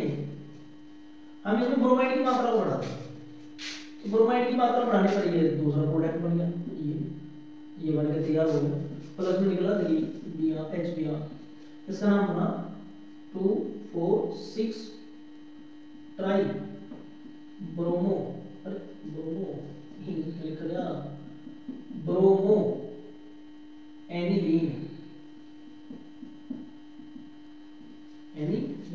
ठीक है, 2,4,6 ट्राई ब्रोमो एनिलीन, ये इसका नाम है। अब हमें तो एक ही चाहिए था, ये जुड़ गए इसमें 3। अब अगर हमें इसकी अनुनादी संरचना को रोकना है तो हमें कुछ ना कुछ इसमें अलग से प्रक्रिया करनी पड़ेगी। ठीक है, चलिए पहले तो आप लोग इसकी परिभाषा लिख लीजिए। इसकी परिभाषा यहाँ पर कार्बन डाइसल्फाइड डालिएगा CH2। एनिलीन की अभिक्रिया ब्रोमाइड के अधिक मात्रा में कार्बन डाइसल्फाइड की उपस्थिति में कराने पर 2,4,6 ट्राई ब्रोमो एनिलीन प्राप्त होता है। ठीक है, चलिए लीजिए स्क्रीनशॉट, हो गया। अब चलिए चेक करते हैं, अगर आप लोगों को एनिलीन की अनुनादी संरचना रोकनी है और रोक के केवल और केवल पैरा कार्बन पर ही ब्रोमाइड जोड़ना है तो क्या करें। तो सबसे पहले हम क्या करना पड़ेगा, इसकी अभिक्रिया करानी पड़ेगी एसिटिक एनहाइड्राइड के साथ CH3 CO का होल ट्वाइस ऑक्सीजन इसके साथ। तो यहां से जो हमें मिलकर प्राप्त होगा वो होगा ये NHCOCH3 माइनस CHCOOH कार्बोक्सिलिक बाहर, ये बन के बाहर निकलेगा। हुआ कैसे, देखिए इसकी स्ट्रक्चर खोल रहा हूं यहां से, मैकेनिज्म लिख रहा हूँ। यहाँ स्पेस कम है, बिकी ये 4 बार करनी पड़ी, तो आप लोग साथ के साथ मैकेनिज्म लिखते रहिएगा और साफ करते रहिएगा। मतलब आप तो अलग से पेज में नोट कर रहे हो ना, तो आप तो जितना चाहे उतना मैकेनिज्म लिख सकते हैं, मुझे साफ करना पड़ेगा भाई। चलिए यहाँ से एक तरफ से बॉन्ड ब्रेक कर सकते हैं आप, किसी भी ओर से, यहाँ से भी किसी भी ओर से बॉन्ड ब्रेक कर सकते हैं इस ऑप्शन के, क्योंकि दोनों बराबर कैसे हुए हैं। तो यहाँ से बॉन्ड ब्रेक कर रहा हूँ, ये नेगेटिव ये पॉजिटिव, यहाँ से हटा रहा है इसको, ये हाइड्रोजन पॉजिटिव, ये carbon nitrogen negative. Nitrogen negative में जुड़ेगा नाइट्रोजन, ऊपर हाइड्रोजन, नाइट्रोजन नेगेटिव में जुड़ेगा ये वाला कार्बन पॉजिटिव, तो C double bond O CH3 ये बन के यहाँ पर तैयार, ठीक है। प्लस में निकलेगा CH3 C double bond oxygen, oxygen negative oxygen पे पॉजिटिव हाइड्रोजन, तो एक कार्बोक्सिलिक अम्ल, ये इस प्रकार से बना, ठीक है। इसका नाम है एथेनेमाइड। चलिए तो मैं कहते हैं नोट कर लीजिए जल्दी से, फिर मैं इसको साफ करूंगा। ओके, देखिए अब अगर हम लोगों ने ये बना दिया एल्फेनिल, ये बनाने के बाद अब हमने इसकी रिएक्शन करवानी ब्रोमाइड के साथ। अब क्या करेंगे, अब रिएक्शन करेंगे ब्रोमाइड के साथ। ब्रोमाइड के साथ रिएक्शन करेंगे तो ये यहाँ Br2 डालना पड़ेगा, Br2 डाल लेंगे, CH2 की प्रेजेंटेशन, तो यहाँ पर तैयार होगा NHCOCH3 Br प्लस HBr, ये निकलेगा बाहर। ये कैसे हुआ इसको भी देखेंगे, चलो इसको भी देखते हैं भैया। Nitrogen C double bond oxygen CH3, यहाँ पैरा से हटेगा हाइड्रोजन, ये पॉजिटिव ये नेगेटिव। जब यहाँ पर एमाइड होता है तो बेंजीन के पैरा कार्बन भी याद हटेगा होगा, अगर यहाँ पर एमाइड है तो बेंजीन के जो भी जुड़ा है वो पैरा कार्बन पे याद जुड़ेगा। Br बॉन्ड करेगी पॉजिटिव ये नेगेटिव, पॉजिटिव वाले में ये हाइड्रोजन पॉजिटिव, नेगेटिव वाले पे, और ये पॉजिटिव वाला ब्रोमाइड कार्बन नेगेटिव, तो ये तब जाके ऐसे बना NHCOCH3 और ये यहाँ पर ब्रोमाइड प्लस में HBr, ऐसे बना। चलिए अब देखिए वहां पर एनिलीन तो है, वहां तो एमाइड बन गया। अब इस एमाइड को तो हटाना, एमाइड कैसे हटेगा वो देखते हैं। हाइड्रोजन COCH3 Br, इसका करवाना है अब की बार जल वाटर H2O के साथ अभिक्रिया। मैं इसको साफ कर दूं, यहाँ से नोट कर लिया आपने। चलिए ये बचा था, ये मैंने यहाँ लिख दिया, ये लिख दिया। लिखने के बाद अब इसमें H2 जल डालेंगे, जल डालने के बाद ये दोबारा से एनिलीन बनेगी NH2 और यहाँ पर Br प्लस में बनेगा CH3 COOH कार्बन। कैसे हुआ देखिए, ये हाइड्रोजन है, इसको मैं ऊपर की तरफ जोड़ दिया, मैं इसमें मैकेनिज्म लिख देखिए, ये वाला पार्ट ये लिखना, ठीक है। HBr तो हटाएगा यहाँ से, प्लस HOH, यहाँ से बॉन्ड करेंगे पॉजिटिव है नेगेटिव, यहाँ से इस बॉन्ड को तोड़ेंगे, तोड़ने के बाद चेक करेंगे किस पे नेगेटिव किस पे पॉजिटिव, इस पे तो नेगेटिव आएगा, इस पे आएगा पॉजिटिव, तो ये बनेगा देखिए CH3 C double bond oxygen, oxygen positive, positive pay OH negative, हो गया CH3 CO COH, ठीक है। अच्छा जी, अब ये H पॉजिटिव किस पे जुड़ेगा, नाइट्रोजन, नाइट्रोजन में हाइड्रोजन तो है, ये बहुत जुड़ा जाएगा तो क्या बनेगा N2, ये बन जाती है, ठीक है। अब इसकी परिभाषा अगर लिखनी हो तो परिभाषा कैसे लिखेंगे, इसके लिए हेडिंग बैलेंस डालना पड़ेगा आपको। जो हमने ये हेडिंग डाल रखा था हाइड्रोजनीकरण, तो उसमें तो वो रिएक्शन करनी चाहिए, 3Br डाले थे हमने, ठीक है। 2,4,6 ट्राइब्रोमो नाइट्रो वो बना था ना अभी एनिलीन, ठीक है। हाइड्रोजनीकरण यहाँ पे लिख दीजिए अधिक मात्रा में, अधिक मात्रा में, जो अभी पहले अभिक्रिया करी थी जिसमें ये बना था, मैं लिख के दिखा दूं, यहाँ पे कोई भी कंफ्यूजन नहीं रहना चाहिए। ये बना था जिसमें 2,4,6 ट्राइब्रोमो एनिलीन, जिसमें ये बना था ना, उसके लिए तो हेडिंग है ये हाइड्रोजनीकरण अधिक मात्रा में, ठीक है। अब दूसरी जो अभिक्रिया हमने की है इसको लिखिए, इसके लिए क्या मैं लिखता हूँ, मैं लिख रहा हाइड्रोजनीकरण, यहाँ पर मात्रा फिक्स नहीं है, कम मात्रा में, कम मात्रा में अनुनाद संरचना को रोकने के लिए रिएक्शन, हाइड्रोजनीकरण कम मात्रा में अनुनादी संरचना को रोकने के लिए ये अभिक्रिया करेगी, ठीक है। चलिए वो तो नोट कर लिया होगा, मैं इसको साफ करूंगा। अब इसकी परिभाषा लिख दिया है, ठीक है। परिभाषा कैसे लिखी, परिभाषा ऐसे लिखी जाएगी,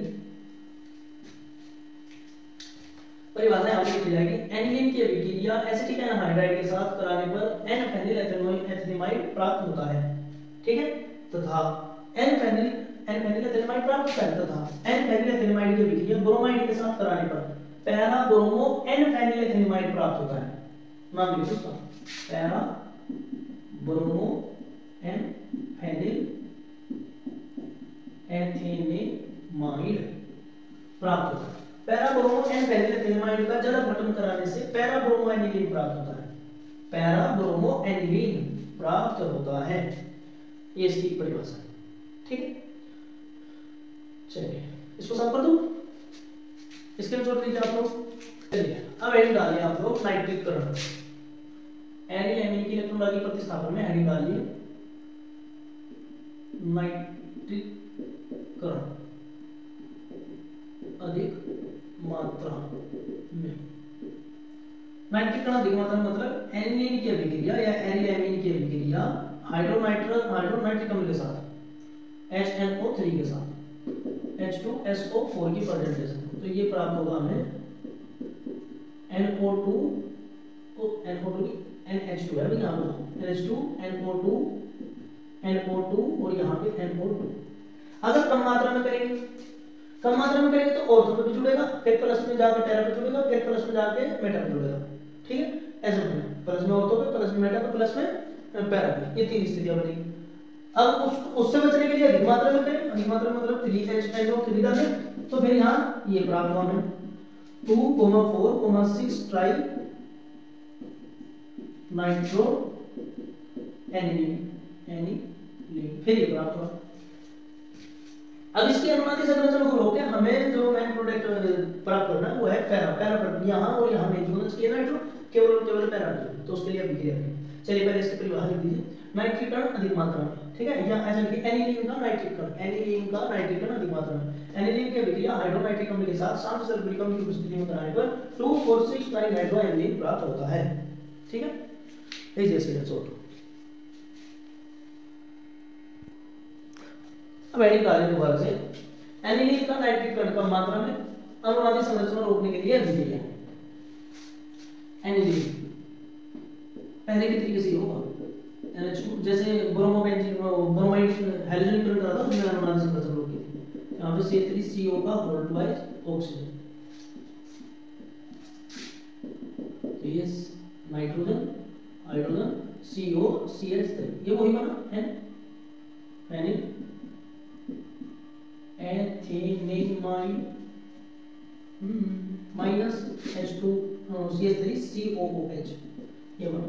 अब इसमें हमें कराना है, इसका कराना हमें HNO3 के साथ रिएक्शन, H2SO4 की प्रेजेंटेशन, तो ये प्राप्त होगा नाइट्रोजन हाइड्रोजन CO CH3 और यहाँ पे NO2 प्लस में H2O, ये प्राप्त होगा। पहले मैं इसका मैकेनिज्म बता दूं ये हुआ कैसे, वैसे मैंने पहले बता दिया था इसका मैकेनिज्म के बारे में। हाइड्रोजन प्लस ये CH3 C double bond oxygen C double bond oxygen hydrogen की बात तो CH3 ना, हाथ भी गलती करने लगे। चलो ऑक्सीजन के दोनों समूह बराबर है, तो यहाँ से मोल ब्रेक नेगेटिव है पॉजिटिव, यहाँ से मोल ब्रेक पॉजिटिव है नेगेटिव मिल जाएगा कार्बन पॉजिटिव, तो ये बनेगा C नाइट्रोजन। यार भैया टाइम घड़ी है, टाइम हो रहे 3 बज गए, ये सब 3 मिनट में रह गया, 5 मिनट बचे हुए, 5-6 मिनट बचे, तो आप तो की भी क्या गलती है, ये तो होना है ना। चलो n- पे जोड़ दो carbon positive, C double bond O CH3 plus ये CH3 C double bond oxygen negative oxygen, तो यहाँ से हाइड्रोजन पॉजिटिव, तो ये सब याद रखना, ऐसा बना है देखो, बेंजीन नाइट्रोजन का हाइड्रोजन हमने ये लिखा CO CH3 ये लिखा, एन पहले एथेनामाइड ऐसा बना है, ठीक है। चलिए आप लोग इसको नोट कीजिए, फिर मैं इसको साफ कर दूंगा जल्दी से, हो गया। चलिए अब यहीं अगर मैं हम HNO3 डालते हैं, HNO3 की संरचना ऐसी होती है HON, ये होती है HNO3 की संरचना। इसमें बोल यहाँ से टूटता है, ये माइनस ये प्लस, यहाँ और तो पैरा से हटेगा हाइड्रोजन, ये पॉजिटिव ये negative, H positive O negative के साथ मिलकर बनेगा -H2O, और जो बचेगा बेंजीन, बेंजीन के ऊपर NH तो है पहले से COCH3, ये N पॉजिटिव इस कार्बन नेगेटिव के साथ जुड़ गया, तो ये NS इस तरीके से, यहाँ वाला ये नाइट्रोजन पॉजिटिव इस कार्बन नेगेटिव के साथ जुड़ गया और ये बन गया। ठीक है, अब उसका हमें जरा वर्णन करना, जो हमें प्राप्त हुआ NHCOCH3 NO2 प्लस में H2O, उसका नाम बताओ क्या है? उसका नाम है चलो वहीं पे लिखा, यहाँ पे लिखता यहीं पे लिखूंगा पैरा नाइट्रो, ठीक है, ऐसे पैरा नाइट्रो एन पे लिखना है, एन पैरा नाइट्रो फेनिल एथेनेमाइड, एथेनेमाइड ये बता रहा कि एन पैरा नाइट्रोजन पर जुड़ा हुआ है, एन पैरा नाइट्रो फेनिल एथेनेमाइड, ठीक है, नाइट्रोजन पर ये जुड़ा हुआ है, कोष के अंदर लिखा हुआ जो है वो एन पैरा नाइट्रो फेनिल एथेनेमाइड। ठीक, चलिए अब इसका जरा वर्णन कराने हम लोग, जरा वर्णन कराने के लिए मैं यहाँ पर इसका मैकेनिज्म लिख दूं साथ के साथ, नाइट्रोजन हाइड्रोजन COCH3, ये ऑक्सीजन ऊपर की तरफ है, यहाँ ऐसे, यहाँ से कौन टूटेगा, ये प्लस और ये माइनस, इसमें डाला था हमने जल, तो जल का निकलेगा H2, यहाँ से H पॉजिटिव, ये ऑक्सीजन नेगेटिव, H पॉजिटिव किसके साथ जुड़ेगा, नेगेटिव के साथ, तो NO2। अब यहाँ चेक कीजिए, नाइट्रोजन नेगेटिव हाइड्रोजन पॉजिटिव, एक यहाँ पर पहले से ही है, एक ये जुड़ेगा, तो N2 नहीं बन जाएगा, NH2, ये बचेगा CH3 C, ये ऑक्सीजन इसके सामने लिखा जाएगा ऑक्सीजन, हर कार्बन है पॉजिटिव, पॉजिटिव पे जुड़ेगा OH नेगेटिव, तो COOH नहीं बन जाएगा, ये बन गया यार। ठीक है, चलिए इसको नोट कर लीजिए जल्दी से, फिर मैं इसको सॉल्व करता हूँ, हो गया। अब इसकी परिभाषा लिखनी पड़ेगी, परिभाषा कैसे लिखी जाएगी, परिभाषा लिखिए एनिलीन की अभिक्रिया एसिटिक एनहाइड्राइड के साथ कराने पर N फेनिल एथेनेमाइड बनता है, तथा N फेनिल एथेनेमाइड की अभिक्रिया हाइड्रोनाइट्रिक अम्ल के साथ शांत सल्फ्यूरिक अम्ल की उपस्थिति में कराने पर N पैरा नाइट्रो फेनिल एथेनेमाइड बनता है। N पैरा फेनिल एथेनेमाइड का जल वर्णन कराने से हमें पैरा नाइट्रो फेनिल प्राप्त होता है, पैरा नाइट्रो फेनिल प्राप्त होता है। ठीक, लीजिए स्क्रीनशॉट जल्दी से।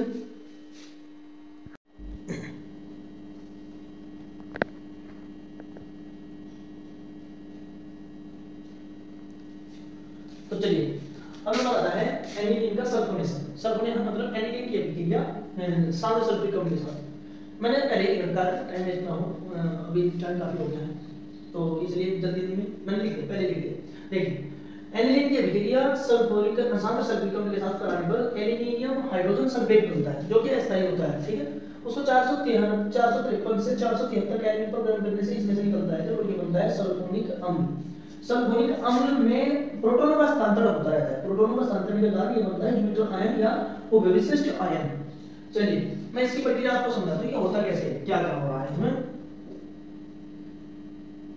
ये देखिए, ये बना नाइट्रोजन, नाइट्रोजन पे 2 हाइड्रोजन ऐसे, और नाइट्रोजन के पास 2 इलेक्ट्रॉन होते हैं इस प्रकार से। हम यहां लिखेंगे शांत सल्फ्यूरिक अम्ल की संरचना ये हो, यहां से अम्ल है, अम्ल क्या देगा, अम्ल तो H पॉजिटिव देगा, तो यहां से ये नेगेटिव और ये पॉजिटिव। जैसे इस पे पॉजिटिव चार्ज है तो नाइट्रोजन क्या करेगा, इसकी हेल्प करेगा, इसको एक इलेक्ट्रॉन देगा, इसको इलेक्ट्रॉन देगा तो ये नेगेटिव हो जाएगा, पॉजिटिव नेगेटिव कैंसिल और नाइट्रोजन पर आ जाएगा पॉजिटिव चार्ज, तो ये बनेगा फिर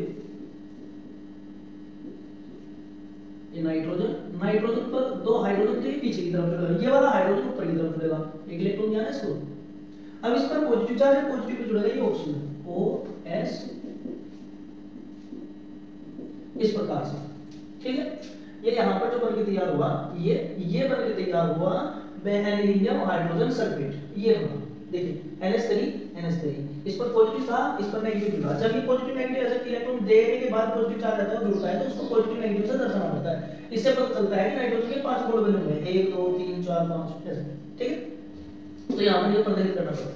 अब इसको क्या किया जाएगा, ये जबरदस्ती वाले बॉन्ड है, तो 453 डिग्री केल्विन से 473 केल्विन टेंपरेचर तक इसको गर्म किया जाएगा, जिसके कारण इसमें निकलेगा H2O। H2O कैसे निकलेगा, देखिए आप, देखिए जो बॉन्ड ये इस प्रकार बनते हैं, जो एक्स्ट्रा बॉन्ड होते हैं, ये 5 बॉन्ड बने हुए हैं, 3 से ज्यादा बॉन्ड है, वे बॉन्ड ब्रेक होंगे दोबारा। बॉन्ड ब्रेक होंगे कैसे, जैसे पहले बॉन्ड थे वैसे के वैसे ब्रेक होंगे। अब बॉन्ड ब्रेक होंगे तो कुछ ना कुछ परिवर्तन होना चाहिए। दूसरी बात यहाँ पर है, ये इसको गर्म किया जा रहा है, गर्म किया जा रहा है, तो यहाँ से भाप के रूप में जल बाहर निकलेगा। अब जब कैसे निकलेगा बाहर, यहाँ से देखिए, यहाँ से ये बॉन्ड ब्रेक होगा, ये माइनस, ठीक है। यहाँ जैसे ही बॉन्ड ब्रेक होगा नाइट्रोजन पर आएगा प्लस, ये प्लस हमने ऊपर अफोर्ड नहीं कर पाते, ये हाइड्रोजन से इलेक्ट्रॉन ले लेगा जिसके कारण इस पर प्लस चार्ज आ जाएगा, ठीक है। अब यहीं जैसे ही इस पर प्लस आएगा तो ये वापस से इसके पास नहीं जुड़ने का, अगर वापस से जुड़ेगा तो पीछे रिएक्शन वापस चली जाएगी, ये तो रिएक्शन रिवर्स में आ जाएगी, सामने सल्फ्यूरिक अम्ल दोबारा से बन जाएगी। तो इस रिएक्शन में अब की बार यहाँ से माइनस चार्ज आने के पश्चात यहाँ से बॉन्ड ब्रेक होगा, यहाँ से बॉन्ड ब्रेक होगा और एक बॉन्ड ब्रेक होगा और इससे पैरा हाइड्रोजन से यहाँ से बॉन्ड ब्रेक होगा, ये पॉजिटिव कार्बन यहाँ पर होगा नेगेटिव। वैसे बॉन्ड ब्रेक होता है ऑर्थो से हाइड्रोजन हटेगा, फिर जो चीज ऑर्थो पे जुड़ेगी वो पैरा पे आएगी, मैं इस पे मेटा पे आएगी, मेटा से वो पैरा पे आएगी। तो मैं ऑर्थो से हाइड्रोजन नहीं हटा ना मेटा से हटा, मैं डायरेक्टली पैरा से हाइड्रोजन हटा, क्योंकि हमें लास्ट में जोड़ना तो पैरा पे ही है, तो मैं पैरा से हटा, पैरा से हाइड्रोजन हटाएंगे, हाइड्रोजन होगा पॉजिटिव, कार्बन होगा यहाँ का नेगेटिव। अब देखिए जो हाइड्रोजन यहाँ से हटेगा वो हाइड्रोजन जाके इस ऑक्सीजन में जुड़ेगा, आगे बात समझो, जो हाइड्रोजन यहाँ से हटेगा वो इस ऑक्सीजन में जाके जुड़ेगा, जो हाइड्रोजन यहाँ से हटेगा माइनस और इस पर आएगा प्लस, वो हाइड्रोजन इस पर जाकर जुड़ेगा, ये H positive OH negative H2O के रूप में बाहर। अब ये लिखा जाएगा ऐसे, ये नाइट्रोजन, इस पर दो हाइड्रोजन, ना पॉजिटिव चार्ज बचेगा ना नेगेटिव बचेगा, जब इलेक्ट्रॉन लिया तो नेगेटिव चार्ज आएगा और इलेक्ट्रॉन लिया तो पॉजिटिव आएगा, और पॉजिटिव नेगेटिव दोनों हो जाएंगे कैंसिल, तो ये तो इसके पास तो बचे बल्कि नहीं दो इलेक्ट्रॉन जैसे पहले, ठीक है। अब ये जो ऑक्सीजन है इस पर जुड़ गया हाइड्रोजन, ठीक है, जब ये हाइड्रोजन इस पर जुड़ गया तो इस प्रकार से बन गया ना HSO, ये पॉजिटिव, सल्फर पॉजिटिव H इस प्रकार से बन गया, ठीक है। इस पर जुड़ गया ये हाइड्रोजन, ऑक्सीजन हो गया, सल्फर हो गया, सल्फर पे एक ऑक्सीजन ऊपर और एक नीचे, और इस पर है प्लस चार्ज, सल्फर पर प्लस चार्ज, क्योंकि इसका इलेक्ट्रॉन कौन लेगा, ऑक्सीजन लेगा, ठीक है। चल अब ये सल्फर पॉजिटिव जाके जुड़ेगा कार्बन में, इसके बेंजीन के चौथे कार्बन से, पहला वाले से यहां जुड़ेगा सल्फर, ऐसे ऐसे जुड़ा सल्फर, ठीक है। सल्फर पर तो दो ऑक्सीजन ऐसे, और ये हाइड्रोजन, मैं फ्रेम में चेक कर लूं आ रहा क्या, अभी तक तो आया हुआ है, चलिए हो गया। इस प्रकार से हमने लिखना है। अब इसमें क्या होगा, अब इसमें ड्यूटरायन बनेगा, ड्यूटरायन का मतलब है प्रोटॉनों का हस्तांतरण हुआ, ये बना सल्फोनिक अम्ल, ये जो यहां बन के तैयार हुआ ये बना सल्फोनिक अम्ल, ठीक है। अब इसमें प्रोटॉनों का हस्तांतरण होगा, प्रोटॉनों का हस्तांतरण जैसे यहां से हाइड्रोजन हटेगा, ये पॉजिटिव ये नेगेटिव, हाइड्रोजन हट के जाएगा वापस से ऊपर नाइट्रोजन के पास, तो नाइट्रोजन इसको इलेक्ट्रॉन देगा, फिर ये बनेगा ऐसा, नाइट्रोजन के बन जाएंगे ऊपर ऊपर तीन बॉन्ड, इसने इलेक्ट्रॉन दिया नाइट्रोजन को तो ये आएगा पॉजिटिव चार्ज, ठीक है। हाइड्रोजन ऊपर की तरफ जाएगा, नाइट्रोजन इसको इलेक्ट्रॉन देगा जिसके कारण इस पर पॉजिटिव चार्ज आएगा, ठीक है, और ये इस पर जुड़ जाएगा। अब नीचे बचेगा सल्फर,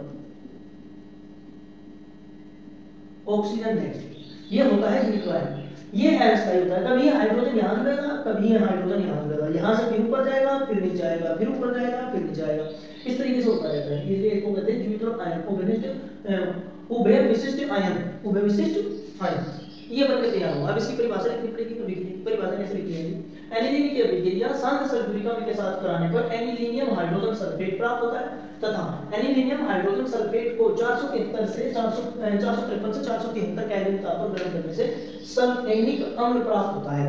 आप लोग यहाँ तक लिखिए, सल्फेनिक अम्ल प्राप्त होता है, अगर आप ज्यादा याद कर सकते हैं तो वो भी लिख लीजिए, कोई जरूरत नहीं, ठीक है, कोई बड़ी बात नहीं, ये भी लिख सकते हैं, ये भी लिख सकते हैं, दोनों में से कोई जरूरत नहीं, एक लिख सकते हैं, ये तो कंपलसरी लिखना पड़ेगा, उसे लिखो, चलिए लीजिए इसका स्क्रीनशॉट। तो ये जो रिएक्शन हम लोगों ने पढ़ी अभी सल्फोनेशन, ये लास्ट रिएक्शन थी चैप्टर की। अब हमारा चैप्टर समाप्त हो चुका है, अब हम चैप्टर के जितने भी इम्पोर्टेंट क्वेश्चन है एनसीईआरटी बुक से, एनसीईआरटी की बुक से इम्पोर्टेंट क्वेश्चन आंसर करेंगे, ठीक है। तो आप लोगों ने पूरा का पूरा वीडियो देखा, अगर आपको कुछ समझ में नहीं आया हो तो आप लोग वीडियो को दोबारा से देखिए पॉज करके, ठीक है। और अगर आपको हमारा वीडियो अच्छा लगा हो तो आप अपने कमेंट्स कीजिए, ठीक है, वीडियो को लाइक कीजिए और अपने दोस्तों को शेयर कीजिए, चैनल को सब्सक्राइब कीजिए, बने रहिए हमारे साथ यूं ही इसी चैनल पर। हम धीरे धीरे करके संपूर्ण केमिस्ट्री को इसी चैनल पर समाप्त करेंगे, ठीक है। धन्यवाद हमारा वीडियो देखने के लिए।